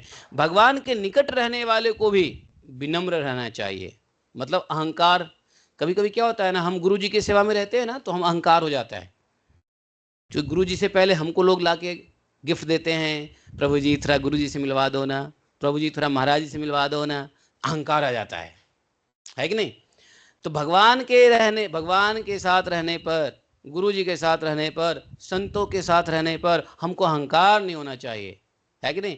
नहीं तो क्या होगा, यही अहंकार से तो वो पार्षद नीचे गिरे थे। तो आप लोगों ने ये सब कथा सुनी 3रे स्कंध में। अब सुनो, अब कर्दम मुनि और देवहूति जी का उपाख्यान आता है। स्वयं भी मनु अपनी पुत्री देवहूति का विवाह कर्दम मुनि से करते हैं। देवहूति बड़ी सेवा करती हैं। आहा, आप लोगों को देवहूति की सेवा से सीखनी चाहिए, खासकर माताओं को। नहीं सीखना हो तो कोई बात नहीं है, लेकिन सीख सकते हैं, जितनी सेवा हो सके कॉपी कैट करने का कर सकते हैं इस जमाने में भी। ऐसा एक कलयुग है, वो देवहूति तो उधर थी, अभी ये तो कलयुग चल रहा है। कलयुग में तो जैसे को तैसा, जैसा का तैसा है। ऐसी जब जब कर्दम मुनि जैसा पति ही नहीं है तो हम कहे देवहूति बने, ऐसा नहीं होना चाहिए। पति कैसे भी हो, आप देवहूति बनने की कोशिश करो। तो कहने का मतलब ये है कि देवहूति बड़ी सेवा करती है। देवहूति इतनी सेवा करती है कि उनका जो है ना अपने शरीर का भी ध्यान नहीं रहता है, एकदम दुबली पतली हो जाती है कि नहीं।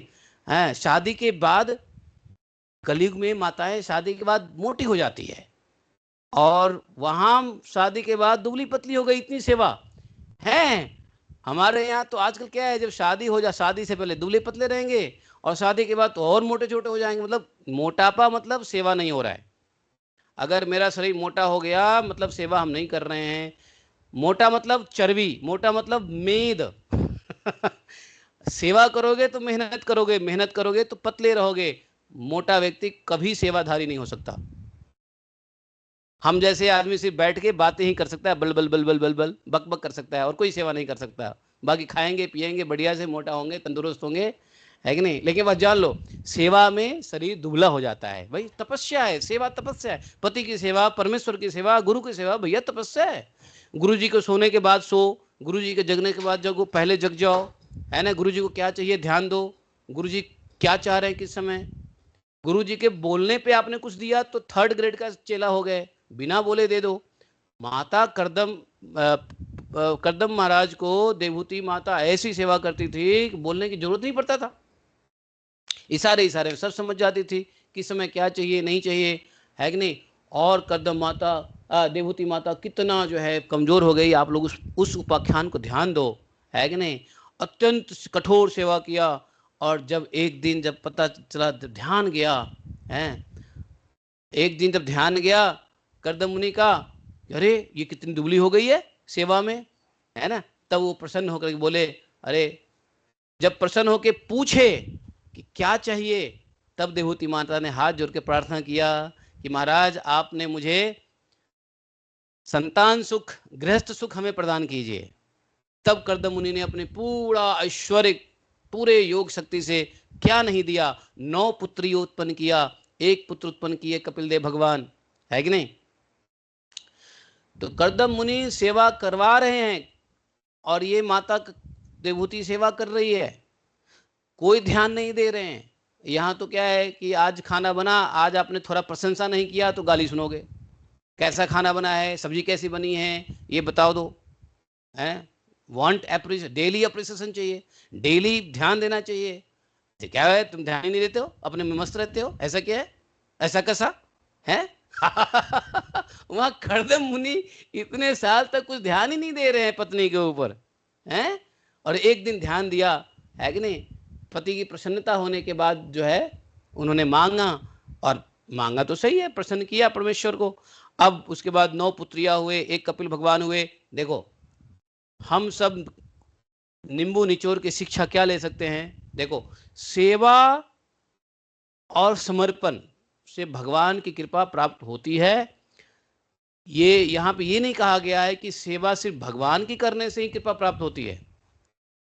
सेवा मनुष्य जीव मात्र करने से कृपा प्राप्त होती है।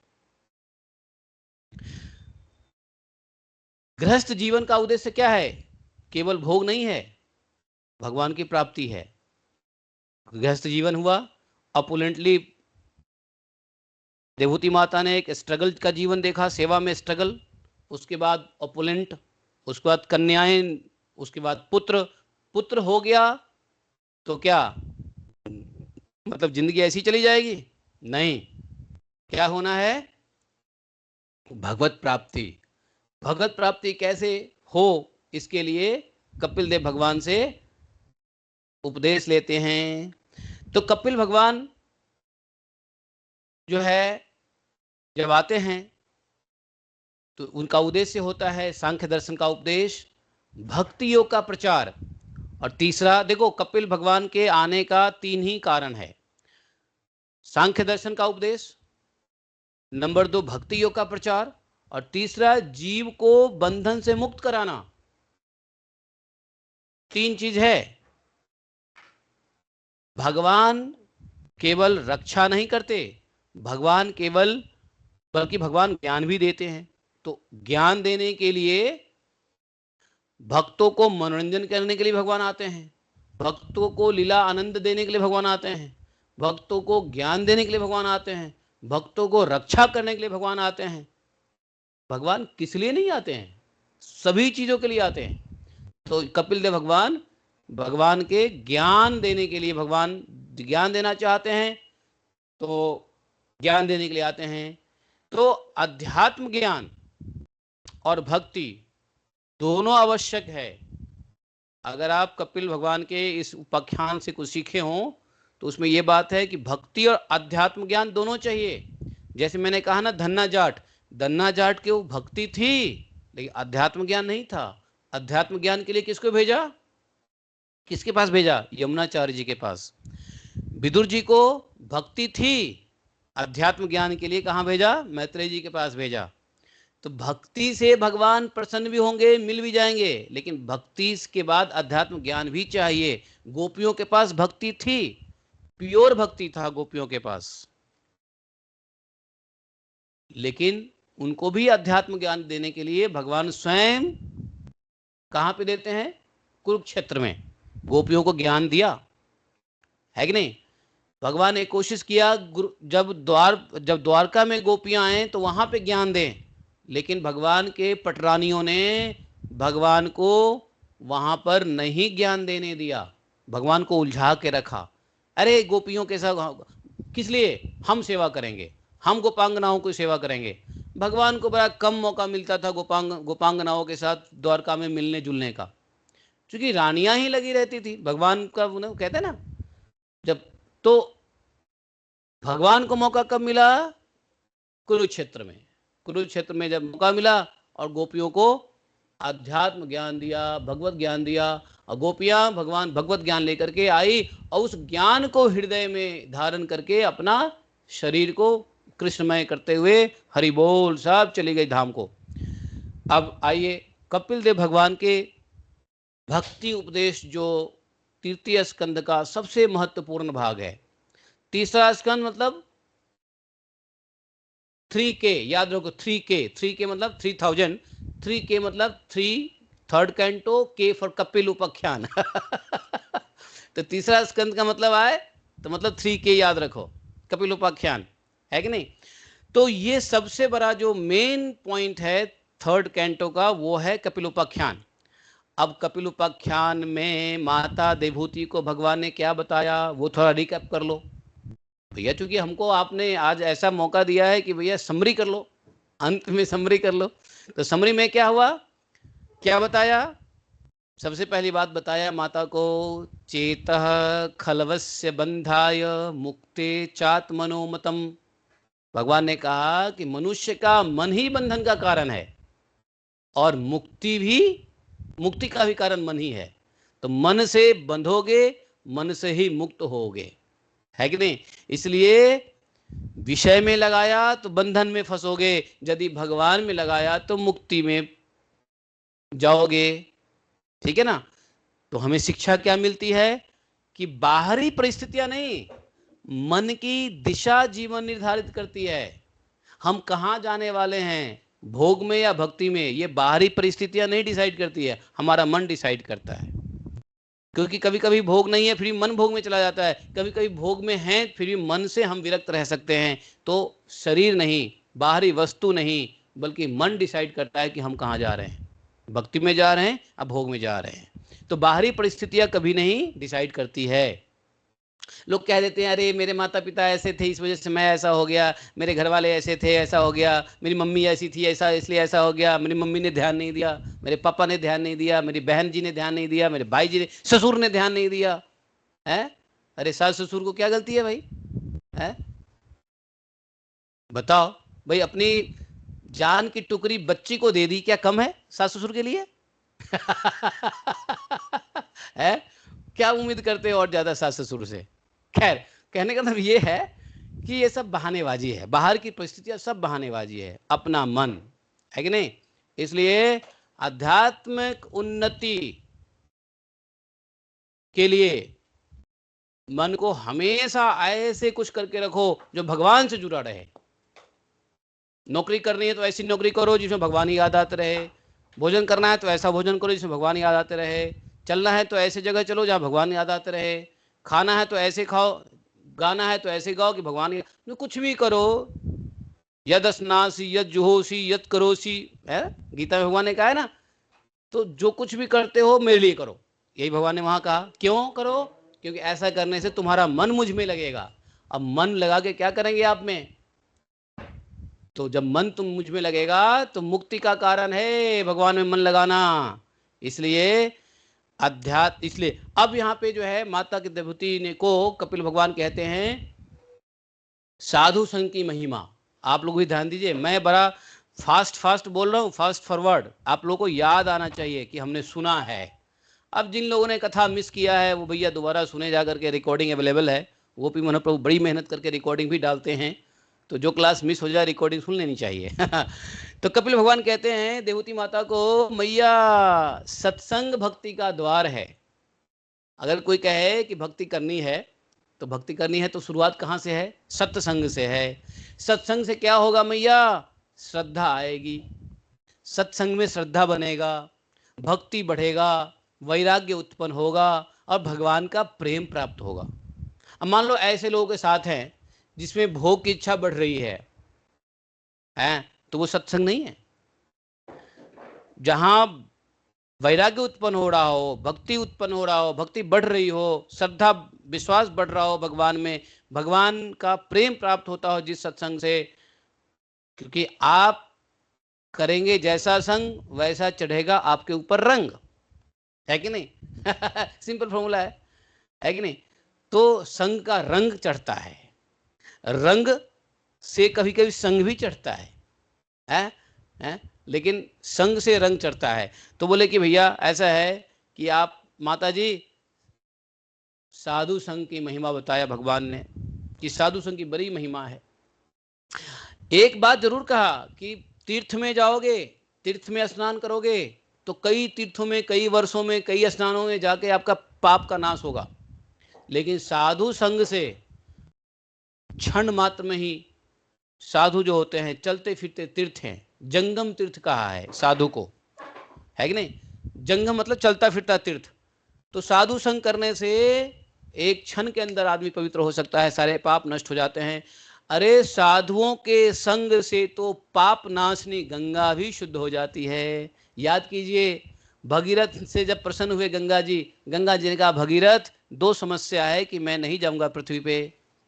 माते बताइए कौन सी दो समस्या है? तो पहली समस्या तो यह है बेटा भगीरथ कि पृथ्वी पे जाऊंगा तो मेरा वेग कौन संभालेगा, और दूसरी समस्या यह है कि ये जो पृथ्वी के जो पापी मनुष्य है, वो गंगा स्नान कर करके अपना पाप मुझ में धोएंगे, मुझ गंगा को मलिन कर देंगे।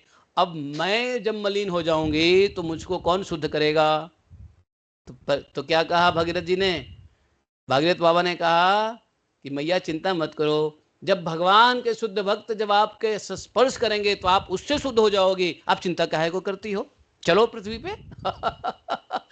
गंगा मैया ने कहा हाँ ये बात तो सही किया। अब बताओ, गंगा मैया है, गंगा माता पृथ्वी पे आ गई, तो जिस साधु से गंगा पवित्र हो जाती है, इसीलिए सुखदेव गोस्वामी महाराज, सॉरी कपिल महाराज ने कपिल उपाख्यान में देवहूति माता को कह रहे हैं साधु संग करो मैया, साधु संग करो। नंबर एक। दूसरा कारण क्यों साधु संग करें? तो माता साधु संग करोगे तो साधु के बीच में हमेशा भगवत कथाएं होती रहती है, साधु फालतू की बातें कभी नहीं करता है। और जब भगवत कथा सुन, अपने आप भगवान की कथा सुनोगे, भगवान के प्रति प्रीति हो जाएगी, भगवान के भक्ति के प्रति रुचि हो जाएगी, भगवान की सेवा के प्रति आपकी स्मृति बनी रहेगी, है? तो इसलिए साधु संग करो माता। अच्छा ये बात बताओ, ये कपिल महाराज सिर्फ देवहूति माता को कह रहे हैं साधु संग करने के लिए, या हमको भी कह रहे हैं? किसको कह रहे हैं? हमको भी कह रहे हैं। एक्चुअली हमको ही कह रहे हैं। अरे कब देवहूति माता के साथ उनका पति ही साधु था, वो तो ऐसे ही साधु संग से तर गई बेचारी, और उनकी पुत्र ही जब भगवान हुए तो काहे को है? लेकिन ये सब ज्ञान हमारे लिए है, इसलिए ये मत समझो कि देवहूति माता को बोल दिया देवहूति जाने साधु संग करे न करे, अपन तो सुन लिया कथा खत्म कहानी, नहीं, हमारे लिए है साधु संग करो। तो साधु संग की महिमा बताया है। साधु वैरागी होते हैं, आपको भी वैरागी बनाएंगे मैया, क्योंकि विषय आसक्त लोगों के बीच में रहोगे तो आसक्ति पाओगे, साधु के संग रहोगे विरक्त हो जाओगे। विरक्त इस संसार के स्नेह बंधन से मैया छूटने का और कोई कारण नहीं है और कोई उपाय नहीं है। तो बोले कि क्या उपाय है? साधु संग। दो वजह से इस संसार का स्नेह पाश बंधन छूट सकता है। पहला भगवान की कृपा और दूसरा साधु की संग, वैराग्य साधु के संग से। और साधु कब मिलते हैं? जब भगवान की कृपा होती है। तो टोटल, सम टोटल भगवान की कृपा से ही अच्छा, ये कौन कहते हैं बताओ? ये बात कौन कहता है भागवतम में कि ये जो संसार का मोह बंधन है, संसार की जो हमारी स्पृहा है, वो सिर्फ आपके ही कृपा से कटता है, दूसरा किसी से नहीं कटता है। भागवतम में कहते हैं, एक भक्त है भागवतम में कहता है, वो है, अभी अभी हम लोग पढ़ रहे थे पीछे, कौन, क्या नाम उसका? अरे इसकी प्रार्थना थी।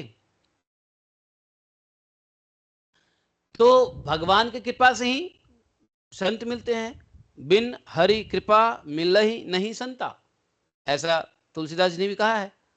तो इसका मतलब क्या है? साधु संग भी भगवान, तो कृपा होती है तो साधु संग होता है, और साधु संग मिले तो चुको मत, भगवान की बड़ी कृपा हो रही है कि साधु संग हो रहा है। तो यहाँ भगवान ने, कपिल देव भगवान ने साधु संग की महिमा बताया, भक्तों के संग की महिमा बताया। साधु मतलब भक्त, भक्त मतलब साधु, जो भक्त है वो साधु होगा, है ना? भक्त बदमाश होता है क्या? नहीं हो सकता है। तो सच्चा भक्त, अब यहाँ पे देवहूति माता जी को संदेह हो गया कि हे भगवान, ये तो बताइए कि साधु कौन है? है कि नहीं? साधु कौन है, कैसे पहचाने साधु कौन है? तो उन्होंने बताया कि साधु अर्थात शुद्ध भक्ति की परिभाषा बताया कि सच्चा भक्त भगवान की सेवा के बिना बिना किसी स्वार्थ का सेवा करता है। वह धन नहीं चाहता है, स्वर्ग नहीं चाहता है, मुक्ति नहीं चाहता है, केवल भगवान की सेवा चाहता है, भगवान का ही सतत स्मरण करता है। भक्ति कोई व्यापार नहीं है, व्यापार नहीं करता, भक्ति को दिखाता नहीं है। तो ये जो लोग होते हैं साधु होते हैं। साधु की भी परिभाषा बताया, शुद्ध भक्ति की परिभाषा बताया, है कि नहीं? आप लोग ध्यान दीजिए, बताया कि नहीं बताया कपिल भगवान ने? फिर कपिल भगवान ने क्या बताया? माता, अरे भौतिक संसार का दुख, मैं सुन लो एक बार और, भौतिक संसार का दुख क्या है? कपिल देव भगवान ने जंतु उवाच, याद है?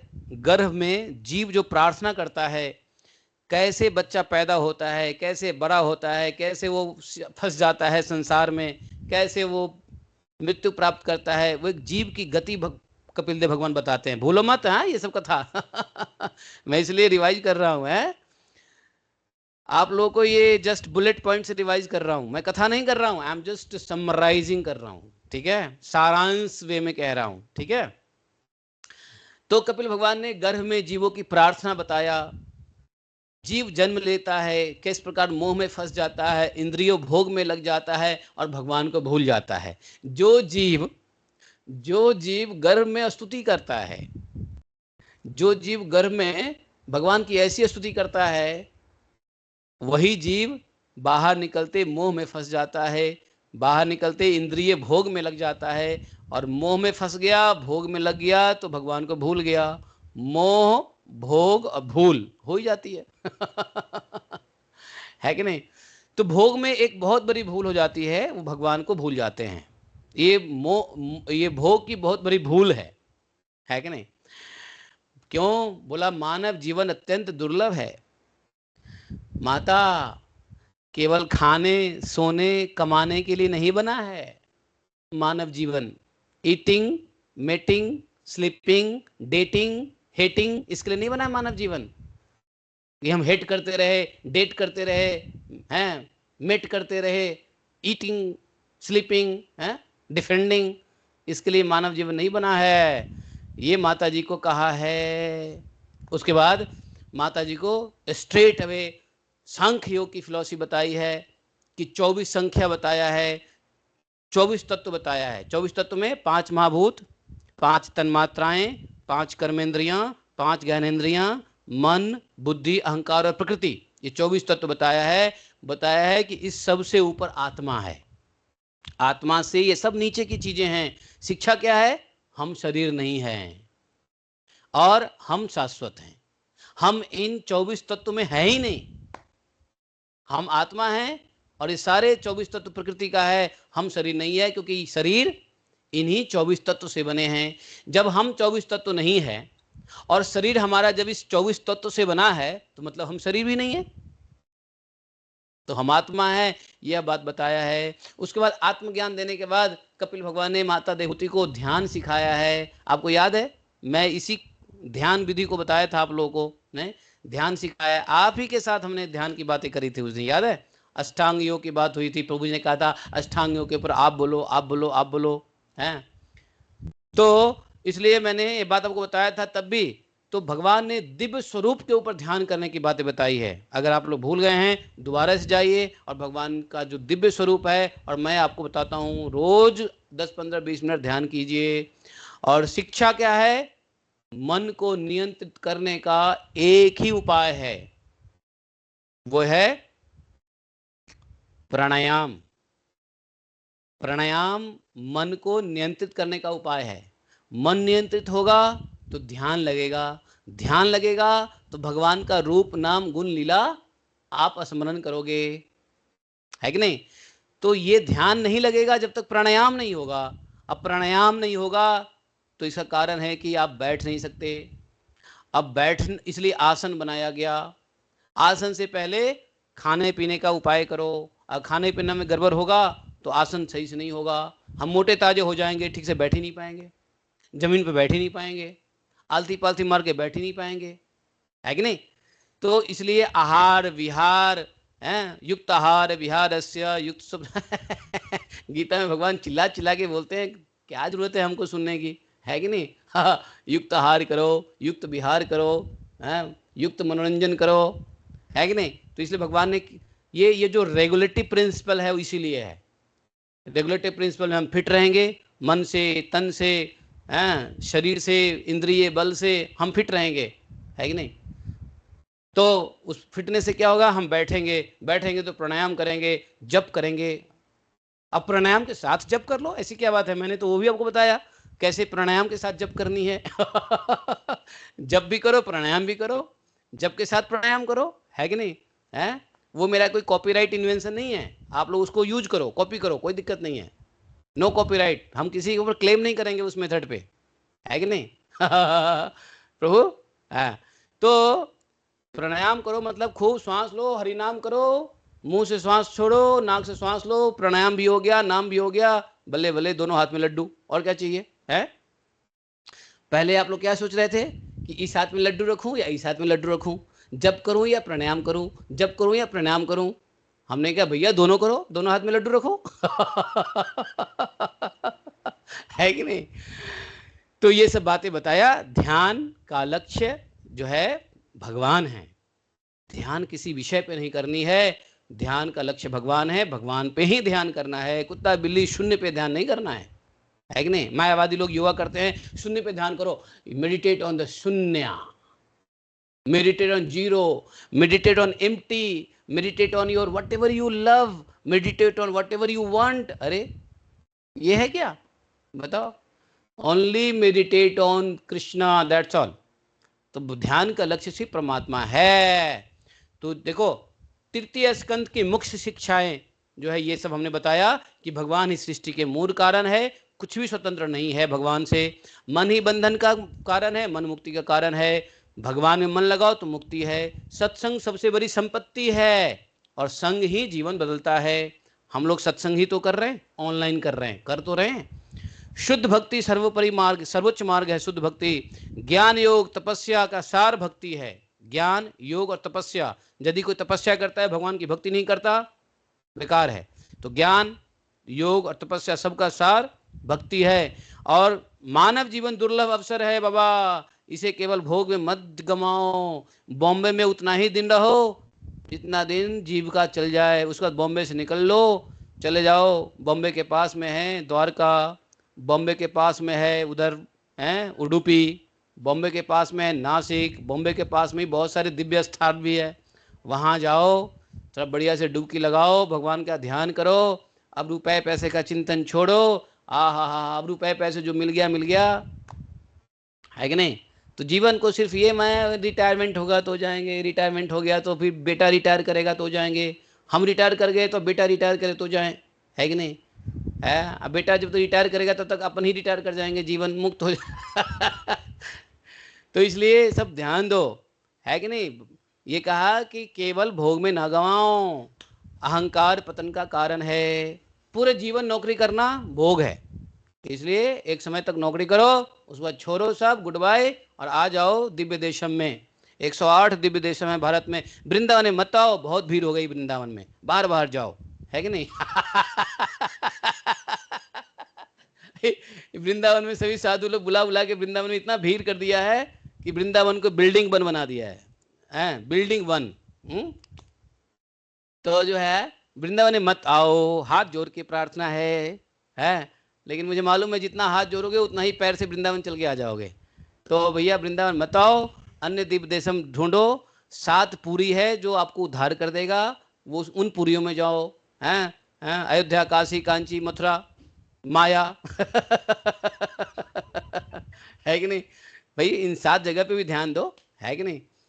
तो अहंकार पतन का कारण है। हिरण्याक्ष जय विजय की कथा से, सेवा से भगवान प्रसन्न होते हैं। शरीर, हम शरीर नहीं आत्मा हैं, ये सब जो है। अब हमें करना क्या है? तीसरे स्कंद को पढ़ने के बाद करना क्या है? रोज सत्संग करो। आप लोग करते ही हो, कभी कभी मिस हो जाता है, मत मिस करो। भागवत का नियत श्रवण करो, नियमित श्रवण करो भागवत। भागवतम नहीं तो भोजन नहीं। एक बात मालूम है, हमारे घर में रूल है, मैं भागवतम पे नहीं बोलूंगा तो मुझे भोजन भी नहीं मिलेगा। हाँ, अभी भागवतम बोला तो अभी भोजन मिलेगा, वरना नहीं मिलेगा, है कि नहीं? और भागवतम से पहले मुझे अन्न भी नहीं खाने देता कोई। पहले भागवतम करो फिर भोजन मिलेगा। तो ऐसा रूल आप भी बना लो, भागवतम करो भोजन करो, नो भागवतम नो भोजन, बहुत से भागवत बहुत से भोजन। है कि नहीं? और उसके बाद जो है भगवान का नाम का जप करें, मन को विषय में हटाने की कोशिश करो, और मन को विषय में लगाओ तो समय के 4 घंटा काम है, कर लिया, ले आया भगवान के ऊपर विषय से मन को, प्रैक्टिस करो। 8 घंटा काम करना है, काम किया, बाकी भगवान के ऊपर ले आए मन को, और धीरे धीरे कोशिश करो। अहंकार छोड़ के विनम्र बनेंगे हम तो ज़्यादा अच्छा रहेगा, है कि नहीं? गृहस्थ जीवन को भगवान केंद्रित बनाओ। यदि गृहस्थ जीवन हो, दंपति हो, बाल बच्चे हैं, तो भगवान को केंद्रित बनाओगे तो लड़ाई झगड़ा नहीं होगा। वैसे आज मुझे एक फैमिली काउंसलिंग में जाना है तो मैं यही बात बताने वाला हूँ। है कि नहीं? पति पत्नी में लड़ाई हो गई, पति भाग गया, अब उसको समझाने जाना है तो भाई तो यही बात बताऊंगा, भैया भगवान को केंद्र में रखो। तुम लड़ाई करते हो इसका मतलब भगवान केंद्र में नहीं है कि नहीं? और जिसका केंद्र ही विकेंद्र हो गया वो बंदा कहाँ जाएगा? है, कहीं के नहीं रहेगा। तो इसलिए गृहस्थ जीवन में भगवान को केंद्रित करिए, सारा झगड़ा लड़ाई खत्म। और आत्मा और शरीर के अंतर को समझो। शरीर क्या है, आत्मा क्या है, इस अंतर को नहीं समझोगे तो कोई ज्ञान फायदा नहीं है। सांख्य उपदेश का यही मेन पर्पस है कि हम पुरुष प्रकृति को समझे, पुरुष प्रकृति को समझे। प्रकृति मतलब शरीर और पुरुष मतलब आत्मा, इसको जरूर समझो। और अंत में जीवन का अंतिम लक्ष्य भगवान का प्रेम प्राप्त करना है, इसके ऊपर अपने लक्ष्य का ध्यान दीजिए। तो इस प्रकार से जो है हम लोगों ने तीसरे स्कंध में इस बात को सुना, नहीं सुना? और अंत में आप लोगों को क्या करना है कि अंतिम इंस्ट्रक्शन यह है कि आपको कपिल उपाख्यान बार बार सुनना है। जिस उपाख्यान से इतना ज्ञान मिले ऐसे उपाख्यान को बार बार सुनना है, समझे? तो यहाँ पे हम लोग जो है तृतीय स्कंद का अगर निचोड़ देखोगे तो भागवत श्रवण करो, श्रद्धा डेवलप करो, रति, भक्ति और भगवत प्राप्ति, ये स्टेप है कि नहीं? तो ये कथा जो है आपको अपना हरिद्वार में विदुर जी और मैत्रेय जी के बीच की कथा यहाँ पे समाप्त हो जाती है। अब आप लोग का स्वागत होगा कल चौथे स्कंद के पहले अध्याय के पहले श्लोक, दूसरे और तीसरे श्लोक में। मैं यहीं पर रोक देता हूँ और आगे जो है कपिलोपाख्यान बहुत बढ़िया है, बार बार सुनिए।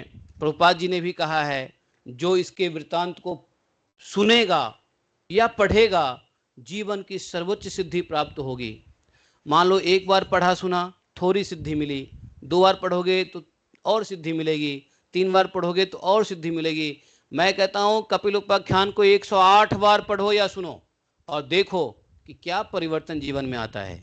सारे रोग बलाए दूर हो जाएंगे, सारी जीवन की आसक्ति नष्ट हो जाएगी, सारा जो है संसार समझ में आने लगेगा, पुरुष प्रकृति दिखने लग जाएंगे, है कि नहीं? और कपिल भगवान भी आपके सपने में आने लग जाएंगे क्योंकि कपिल भगवान अभी इंतजार कर रहे हैं, कपिल भगवान अभी भी इंतजार कर रहे हैं, चिरंजीवी हैं, वो बैठे हुए हैं, तपस्या कर रहे हैं, कहीं गए नहीं हैं। और सुनो, जो लोग नहीं गए हो गंगा सागर, चिंता मत करो, ब्रज में आओ, यहाँ पे भी एक जगह है जहाँ पे गंगा सागर है और वहाँ पे कपिल भगवान का, वहाँ भी कपिल भगवान बैठे हुए तपस्या कर रहे हैं। वो कौन सी जगह है मालूम है? ब्रज 84 कोस के क्षेत्र में वो जगह है। कौन सा जगह है जहाँ कपिल भगवान का तपस्थली है, बताओ? जो बता देगा उसको ब्रज 84 यात्रा फ्री गिफ्ट नहीं तो बहुत हैवी ड्यूटी लगेगा बताओ, नहीं पता है आप लोगों को? ब्रज की यात्रा करो, किताब से करो, आके भी करो। कुमुद वन, ब्रज 84 कोस में कुमुद वन है जहाँ पे चैतन्य महाप्रभु का बैठक है और सामने में श्री बल्लभाचार्य जी का बैठक है, बीच में वहाँ पे गंगा सागर है, वहाँ हम लोग आचमन लेते हैं, नहा भी सकते हो। और उसके बाद कपिल भगवान वहाँ पे तपस्या कर रहे होते हैं। तो गंगा सागर जो वहाँ है वही यहाँ है। तो ब्रज में भी गंगा सागर है, ब्रज में भी कपिल भगवान का स्थान है। जब हम उस जगह पे जाते हैं, कपिल उपाख्यान का याद करते हैं, देवती माता को स्मरण करते हैं, आप लोग भी बार बार सुनो कपिल उपाख्यान, क्योंकि प्रभुपाद जी ने कहा है बार बार सुनो और जीवन की सर्वोच्च सिद्धि की प्राप्ति करो। बोलिए शिला प्रभुपाद की जय, अपने अपने गुरु गौरांग की जय। एकम शास्त्रम देव की पुत्र गीतम एकम देव एक देव देव की पुत्र एकम मंत्रस्य तस्नामानि यानि कर्म तस्य दिवस सेवा। त्वमेव माता च पिता त्वमेव त्वमेव बन्धुश्च सखा त्वमेव त्वमेव विद्या द्रविणं त्वमेव मम सर्वदेव देवः। कृष्णाय वासुदेवाय हरे परमात्मने प्रणतक्लेशनाशाय गोविंदाय नमो नमः। हे कृष्ण करुणा सिंधो दीनबंधो जगतपते गोपेश गोपिका कांतम राधा कांतम नमोस्तुते। तप्त कांचन गौरांगी राधे वृंदावनेश्वरी वृषभानुसुते देवी प्रणमामि हरिप्रिये। वाञ्छा कल्पतरुभ्यश्च कृपा सिन्धुभैः च पतितानां पापनेभ्यो वैष्णवेभ्यो नमो नमः। जय श्री कृष्ण चैतन्य प्रभु नित्यानंद, श्री अद्वैत गदाधर श्रीवासादि गौर भक्तबिंदा। हरे कृष्णा कृष्ण कृष्ण हरे हरे, हरे राम राम राम हरे हरे। बोले ग्रंथराज श्रीमद् भागवतम की जय, अनंत कोटि वैष्णव भक्तबिंद की जय, अनंत कोटि वैष्णव गुरु वृंद की जय, वृंदावन धाम की जय, राधा कुंड श्याम गुणगिरी गोवर्धन की जय। जय जय श्री राधे श्याम। वीडियो ऑन करने वाले की जय, वीडियो ऑफ करके सुनने वालों की जय, ऑनलाइन सुनने वालों की जय, ऑफलाइन सुनने वाले की जय। जय जय श्री राधे श्याम। धन्यवाद धन्यवाद प्रभु, पहले तो बहुत बहुत धन्यवाद, इतना पूरा आपने इसका स्कंद जो था बहुत अच्छे से समराइज किया। तो मैं क्विकली भक्तों से रिक्वेस्ट करता हूँ, किसी का कोई प्रश्न कोई कमेंट्स है तो लेते हैं। Please start raising your hands. Questions and comments. अच्छा कमेंट करो, क्वेश्चन तो बाद में देख लेंगे क्वेश्चन दे दो गोविंद। अरे गोविंद चरण प्रभु जी के उसमें कैसे आ गए आप तो गोपी मनोहर प्रभु उधर कैसे चले गए? अच्छा अच्छा, गोविंद चरण नहीं, इधर है उधर भी है, वो भी है। हाँ गोविंद चरण सामने माता जी के पास बैठे हैं, देखो भैया हैं। हाँ बहुत बढ़िया है। हरे कृष्णा प्रभु, बहुत ही सुंदर आपने आज मतलब समराइज किया। and आपने हमें मतलब ऐसा शॉर्ट मूवी जैसा वापस हम जा रहे थे कि ये मतलब जो हुआ था, मतलब वो ग्लिम्स हमें अरे मिल रहा था। तो थैंक यू। एंड मुझे एक प्रश्न था प्रभु कि हम देखते हैं कि जो भक्ति पहले से ही थी, फिर वो भगवत ज्ञान लेके मतलब देवर बिकमिंग कंप्लीट, पहले वो थोड़े इनकम्प्लीट थे बट और कंप्लीट हो गए और पूर्ण हो गए। तो आप ऐसा भी एग्जांपल दे सकते हैं जिसमें से मतलब भक्ति नहीं थी, भगवत ज्ञान से फिर भक्ति भी मिल गया और फिर मतलब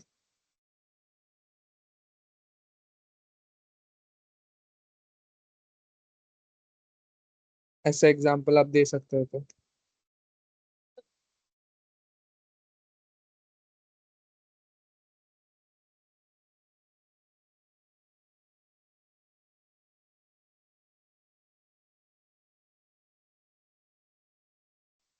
हरे कृष्णा।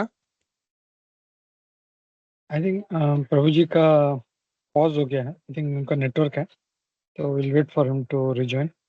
प्रभु जी को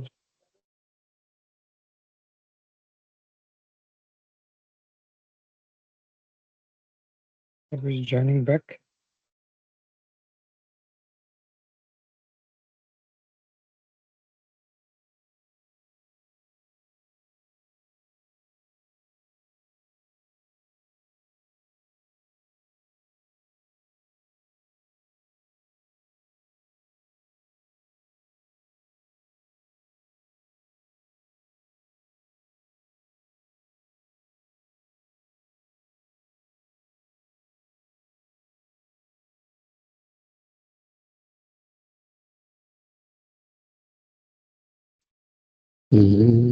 हरे कृष्णा प्रभु,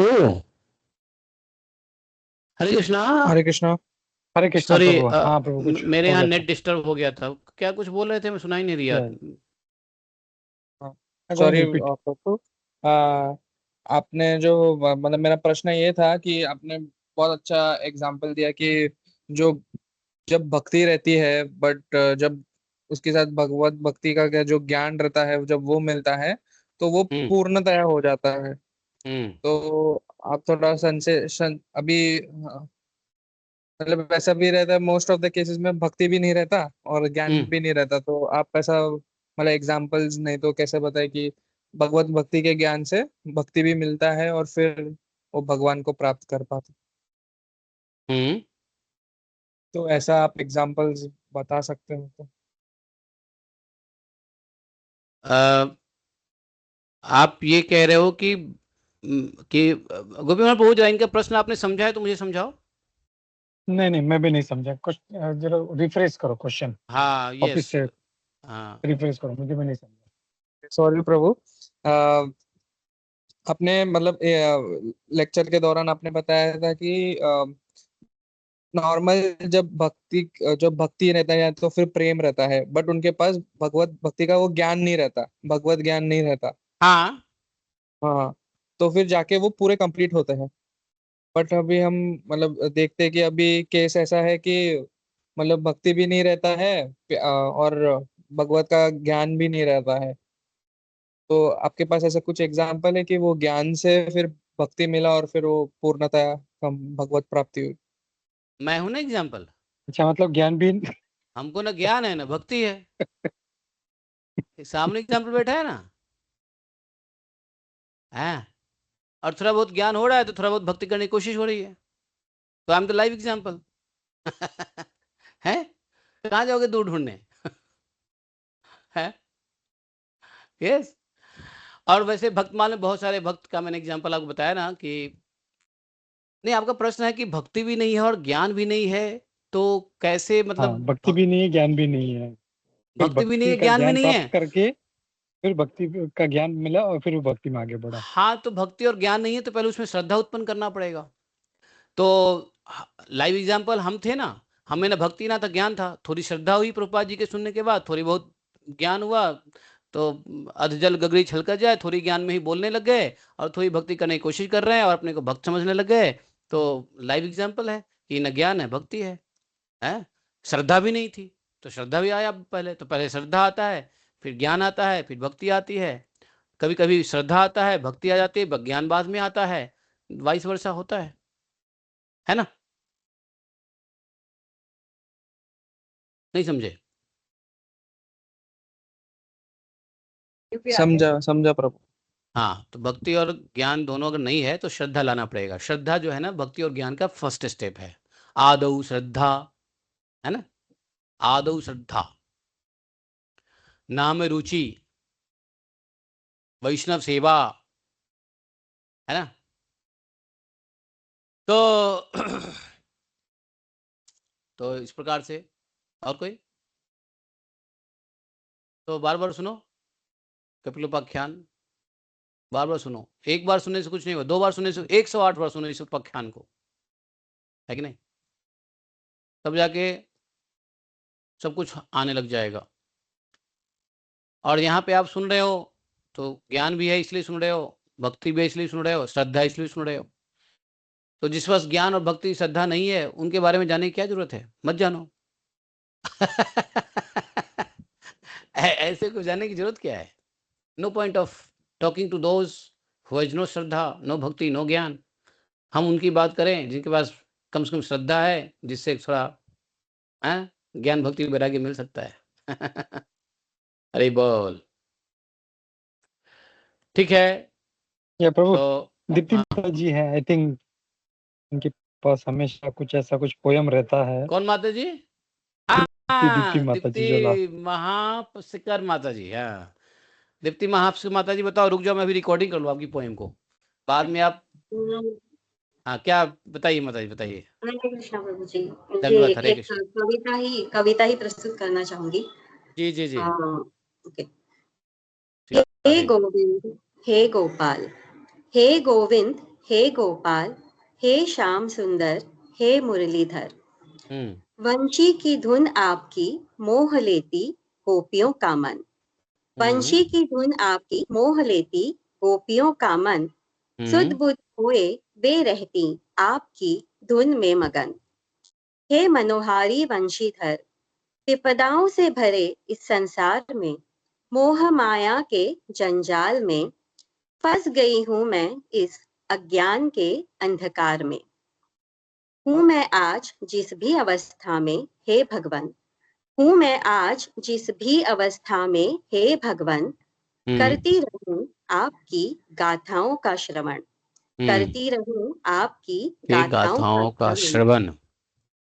मुख पर हो हरिनाम का कीर्तन, मुख पर हो हरिनाम का कीर्तन। पद पद कमलों का आपके होता रहे निरंतर स्मरण। पद कमलों का आपके होता रहे निरंतर स्मरण। ध्यान धरूं आपकी बाकी चितवन, ध्यान धरूं आपकी बाकी चितवन। षडरिपु जो कुंडली मारे बैठे हैं इस हृदय में, षडरिपु जो कुंडली मारे बैठे हैं इस हृदय में, आपकी कृपा से हो इन शत्रुओं का दमन, हे अरिसुदन। आपकी कृपा से हो इन शत्रुओं का दमन, हे अरिसुदन। वाह। पधारूं कुछ ऐसे ठाट बाट से मेरे हृदय में, हे भगवन।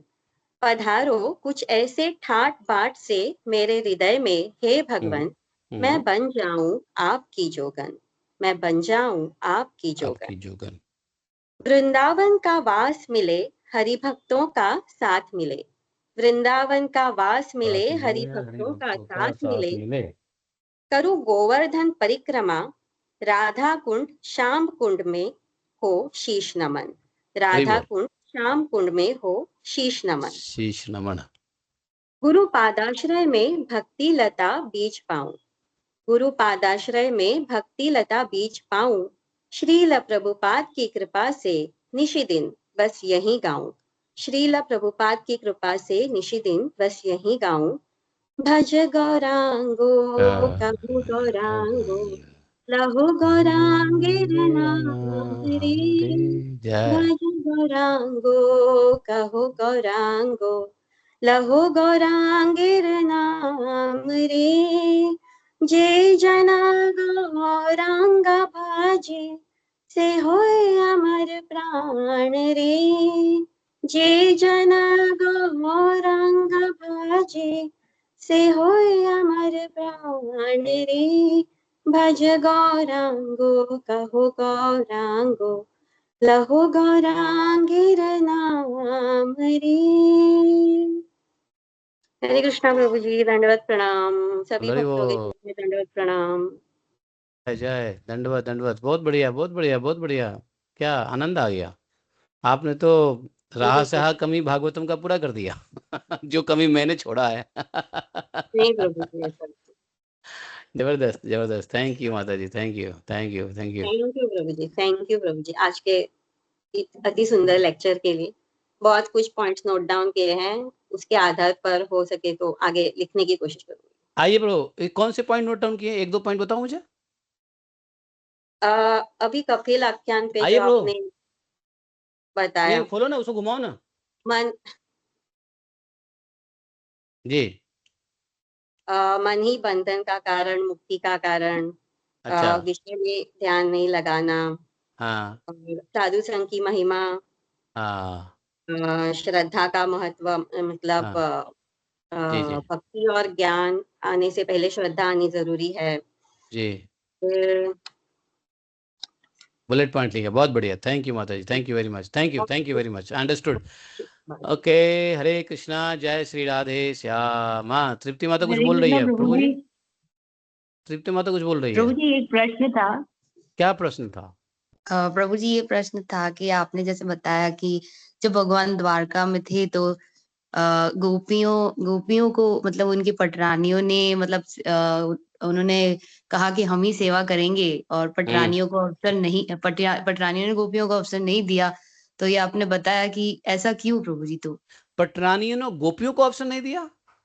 हाँ प्रभु जी, आपने बताया था कि जैसे मतलब गोपियां ना ना भगवान ना, चाहते हाँ, थे उनको ज्ञान देना। मैं दोबारा से आपको थोड़ा डिफाइन करके बता देता हूँ। मैं ये कहा था कि जब गोपियां वहां गई, गोपांगनाएं वहां गई, दो अवसर पे गोपांगनाएं वहां गई थी। एक बार यज्ञ हुआ था, अश्वमेध यज्ञ हुआ था, तब गई थी। और एक बार उससे पहले भी गोपियां गई थी, जिसमें ब्रजनाभ जी मिले थे राधा रानी से, और वरदान प्राप्त किया था कि तुम ही एक यादव होगे जो वृंदावन में आओगे, इसलिए ब्रजनाभ वृंदावन में आए। तो भगवान का सानिध्य गोपियों से बहुत अधिक नहीं हुआ। उसका कारण यह था कि गोपियां चाहती थी, सॉरी, भगवान की पटरानियां चाहती थी कि जिन राधा इन गोपियों का इतना भगवान प्रशंसा करते हैं, जिनके ध्यान में रहते हैं, ऐसे जब राधा रानी और गोपियों के साथ आए तो उनकी सेवा हम करें। तो भगवान का सानिध्य ज्यादा गोपियों से नहीं होता था। और कभी भी गोपियों जो है ना, वो द्वारका के महलों में नहीं रही। राधा रानी ने स्वीकार नहीं किया कि हम द्वारका में रहें। वो कहे कि हम गांव की हैं, हम बाहर ही रहेंगे। उन्होंने अपना टेंट वेंट जो है बाहर ही भगवान ने व्यवस्था कर दिया था। हाँ, गोपी तालाब, उस जगह का नाम है गोपी तालाब। और वहीं से मिट्टी लेकर के हम लोग ये धारण करते हैं। गोपी तिलक जो करते हैं ना, वो वहीं की मिट्टी होती है। उसको गोपी तालाब कहते हैं। आज भी द्वारका में जाओ तो वहां पे हैं। तो भगवान के महल से, भगवान के प्रसाद से, प्रासाद, प्रसाद नहीं, प्रासाद मतलब महल से दूर वो गोपियों ने अपना छावनी डाला। उनके लिए वही व्यवस्था हुई। और सभी पटरानियां, खासकर लक्ष्मणा, सत्यभामा, ये सब बड़ी सेवा किया गोपांगनाओं के। और वहां पर सबने अहंकारवश, भगवान ने वहां पे रासलीला, सबने कहा कि हमको रासलीला देखनी है, तो भगवान ने वहां भी रासलीला किया। तो एक सत्यभामा जी ने भगवान को कहा कि हे कृष्ण, लगता है कि यहाँ का रासलीला वृंदावन के रासलीला से अधिक अच्छा हुआ है, ऐसा मैं मानती हूं। क्यों? क्योंकि वृंदावन में तो सिर्फ आपकी ये गोपांगनाएं हैं, राधा रानी है। यहाँ तो आपकी पटरानियां भी है, विश्व सुंदरियां अहंकार बस बोली कि यहाँ पे रानियां भी हैं और आपकी गोपांगनाएं भी हैं, राधा रानी भी है। तो मेरे ख्याल से द्वारका का जो लीला है वो बहुत उत्तम हुआ होगा। तो भगवान कृष्ण तो समझ गया कि अहंकार में बोल रही है। तो भगवान ने कहा कि हे सत्यभामे, इस विषय में तो तुम मेरे मुंह से ना सुनो, राधा रानी के मुंह से सुनो तो ज्यादा अच्छा है। तो अब भगवान के मुंह, भगवान बोल देते तो भैया देखो, पति कुछ बोले तो लड़ाई हो जाती है, तो दूसरा बोले तो कोई लड़ाई नहीं होता है, प्रेम से स्वीकार होता है। पति बोले तो लड़ाई हो जाती है कि नहीं? सब घर घर की एक ही कहानी है। तो अब भगवान के घर की भी वही कहानी है, ऐसी कुछ अलग कहानी नहीं है, वो भी गृहस्थ में ही थे तो भगवान ने सत्यभामा को कहा कि भाई तुम राधा रानी से पूछो, राधा रानी बताएगी। तो राधा रानी के पास गई बड़ा मानवती होके कि हे राधा, आप ही बताओ, श्री कृष्ण चंद्र तो बता नहीं पा रहे, आप ही बताओ कि वास्तव में मुझे, हम लोग को लग रहा है कि द्वारका की रासलीला सर्वश्रेष्ठ लीला भई है। तो राधा रानी ने थोड़ा सा मुंह सिकुराया मुंह मतलब चेहरे के हाव भाव से पता चल गया कि राधा रानी इस बात से नहीं है एग्री। तो राधा रानी ने कहा कि नहीं, ऐसी बात नहीं है, यहाँ की रास लीलाएं भी ठीक है, श्याम सुंदर के साथ कोई भी लीलाएं अच्छी ही होती है, लेकिन वृंदावन जैसी रासलीला का बात यहाँ कहाँ। बोला ऐसे क्यों बोल रही हो? तो बोले कि वृंदावन में यमुना जी हैं, यहाँ यमुना जी कहाँ है? वृंदावन में गोवर्धन है, यहाँ गोवर्धन कहाँ है? वृंदावन में कुंज है, यहाँ कुंज कहाँ है? वृंदावन में जो है ये है, लता पता है, यहाँ पे वो कहाँ है? वृंदावन में जो रास हुआ था तो मौसम क्या था? हेमंत ऋतु, नहीं, कौन सा मौसम था? शरद ऋतु। यहाँ पे शरद ऋतु नहीं है, यहाँ पे वो पक्षियां नहीं है कलरव करने वाले, यहाँ पे वो वृक्ष नहीं है। तो इतनी सारी बातें बताई। तो नहीं, यहाँ की जो रासलीला है वो तो ठीक है, 19 है, 20 जो है वो वहाँ की है। तो 19-20 बता दिया, जिसमें 19 वहाँ की है। तब जाकर के इनको समझ में आया, ओ हो, मैं समझ रही थी कि यहाँ का ही रासलीला बढ़िया है। अब जो है ना, अपने कलेजे पे पत्थर रख के सत्यभामा वापस आई और भगवान से बोली, आप नहीं बता सकते थे क्या? है, अब कहोगे ये बात सुनने के लिए मैं वहां था क्या? मैं वहां नहीं था ये सब बात सुनने के लिए। ये सब बातें जो है गर्ग पुराण में लिखी हुई है, ये सब बातें गोपाल चंपू में लिखा हुआ है, निटी ग्रिटी अन्य अन्य शास्त्रों में लिखा हुआ है। तो कहने का मतलब ये क्या, मैं ये बात क्यों कह रहा था? हाँ, तो मैं ये कह रहा था, आपका प्रश्न था कि गोपियों को, गोपांगनाओं को मिलने की ज्यादा उत्कंठा थी इन पटरानियों को, जिसकी वजह से भगवान ने इनसे रिक्वेस्ट किया आइए। तो ये पटरानियां खूब सेवा किया, राधा रानी का संग किया, गोपांगनाओं का संग किया। भगवान कृष्ण बहुत अधिक उस समय नहीं मिल पाए गोपांगनाओं से, रासलीला किया भी तो पटरानियों के कहने से किया। अब देखो, पत्नी एक ऐसी चीज होती है जिसके सामने बिना आदेश का करना बड़ा मुश्किल होता है। अब पत्नी आदेश किया तो भगवान ने रासलीला किया, पत्नी आदेश दे तो गोपांगनाओं से मिलने जाए, पत्नी आदेश दे तो ना दे करे। ये पत्नी नाम की चीज जो होती है ना, बड़ा डिफिकल्ट मामला है कि नहीं? अब भगवान कुछ अलग नहीं है इस पत्नियों से सभी पत्नियां सुन लो। तो भगवान को जब आदेश मिलता था कि ठीक है जाइए, अपने से भगवान नहीं जाते थे। उनको पता था कि सत्यभामा लताड़ देगी, लक्ष्मण गाली भी दे सकती है, रूठ भी जाएगी, है कि नहीं? तो कभी कभी भगवान को जाने का मन करता था लेकिन नहीं जाते थे। तो बोलते थे लक्ष्मणा तुम जाओ, राधा रानी को दूध, रुक्मिणी को बोला। एक बार क्या हुआ, भगवान, देखो एक लीला सुन लो, अब सुन ही रहे हो तो भाई, समय जब आप नष्ट कर ही रहे हो तो उसका उपयोग कर लो सुन के। तो भगवान एक बार रात को सो नहीं रहे हैं, कचमच कर रहे हैं, लेफ्ट राइट लेफ्ट राइट। तो रुक्मिणी मैया कह रही है गोपियां ज्यादा याद आ रही है?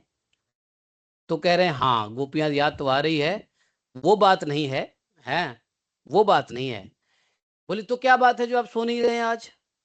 तो रुक्मिणी माता, तो भगवान बोले कि आपने राधा रानी को दूध पिलाई है? तो हाँ दूध पिलाए हैं। तो दूध आपने गरम गरम पिला दिया है? हाँ गरम ही दूध पीते हैं। तो उस गरम दूध पीने से जो दूध हृदय में गया है, हृदय में मैं बैठा हुआ हूं, वहां मुझको जलन हो रही है, मुझको गर्मी लग रहा है। दूध पिया गरम राधा रानी ने, गर्मी इधर कृष्ण को लग रहा है, तो इसलिए गर्मी की वजह से हम जो है सो नहीं पा रहे हैं। अब भैया दोनों तो एक ही आत्मा है ना दो शरीर में है। तो अपने ही शरीर से परब्रह्म, अपने ही परब्रह्म से मिलने की इच्छा रखे और पत्नी इसको बुरा माने तो क्या कहना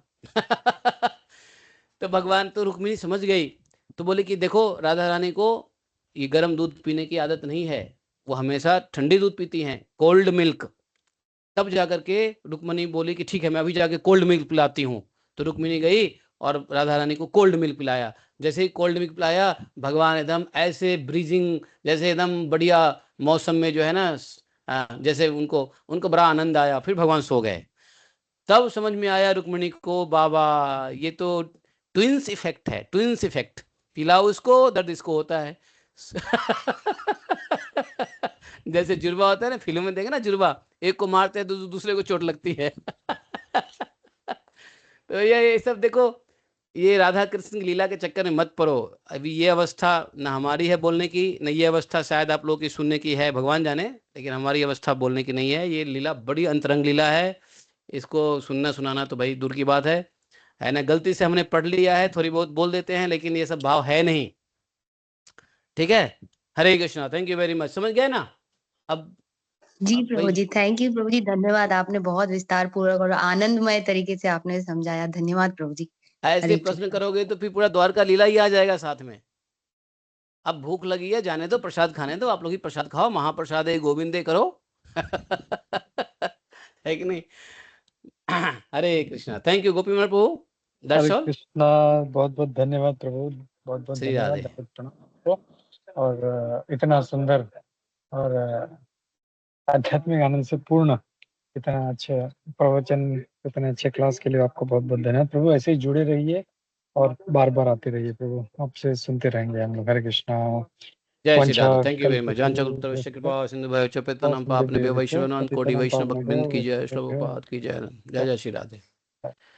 हरे कृष्ण, जय हरे कृष्णा। श्री राधे श्री राधे। तो हम लोग आगे बढ़ते हैं, लेते हैं नरसिम्हा आरती।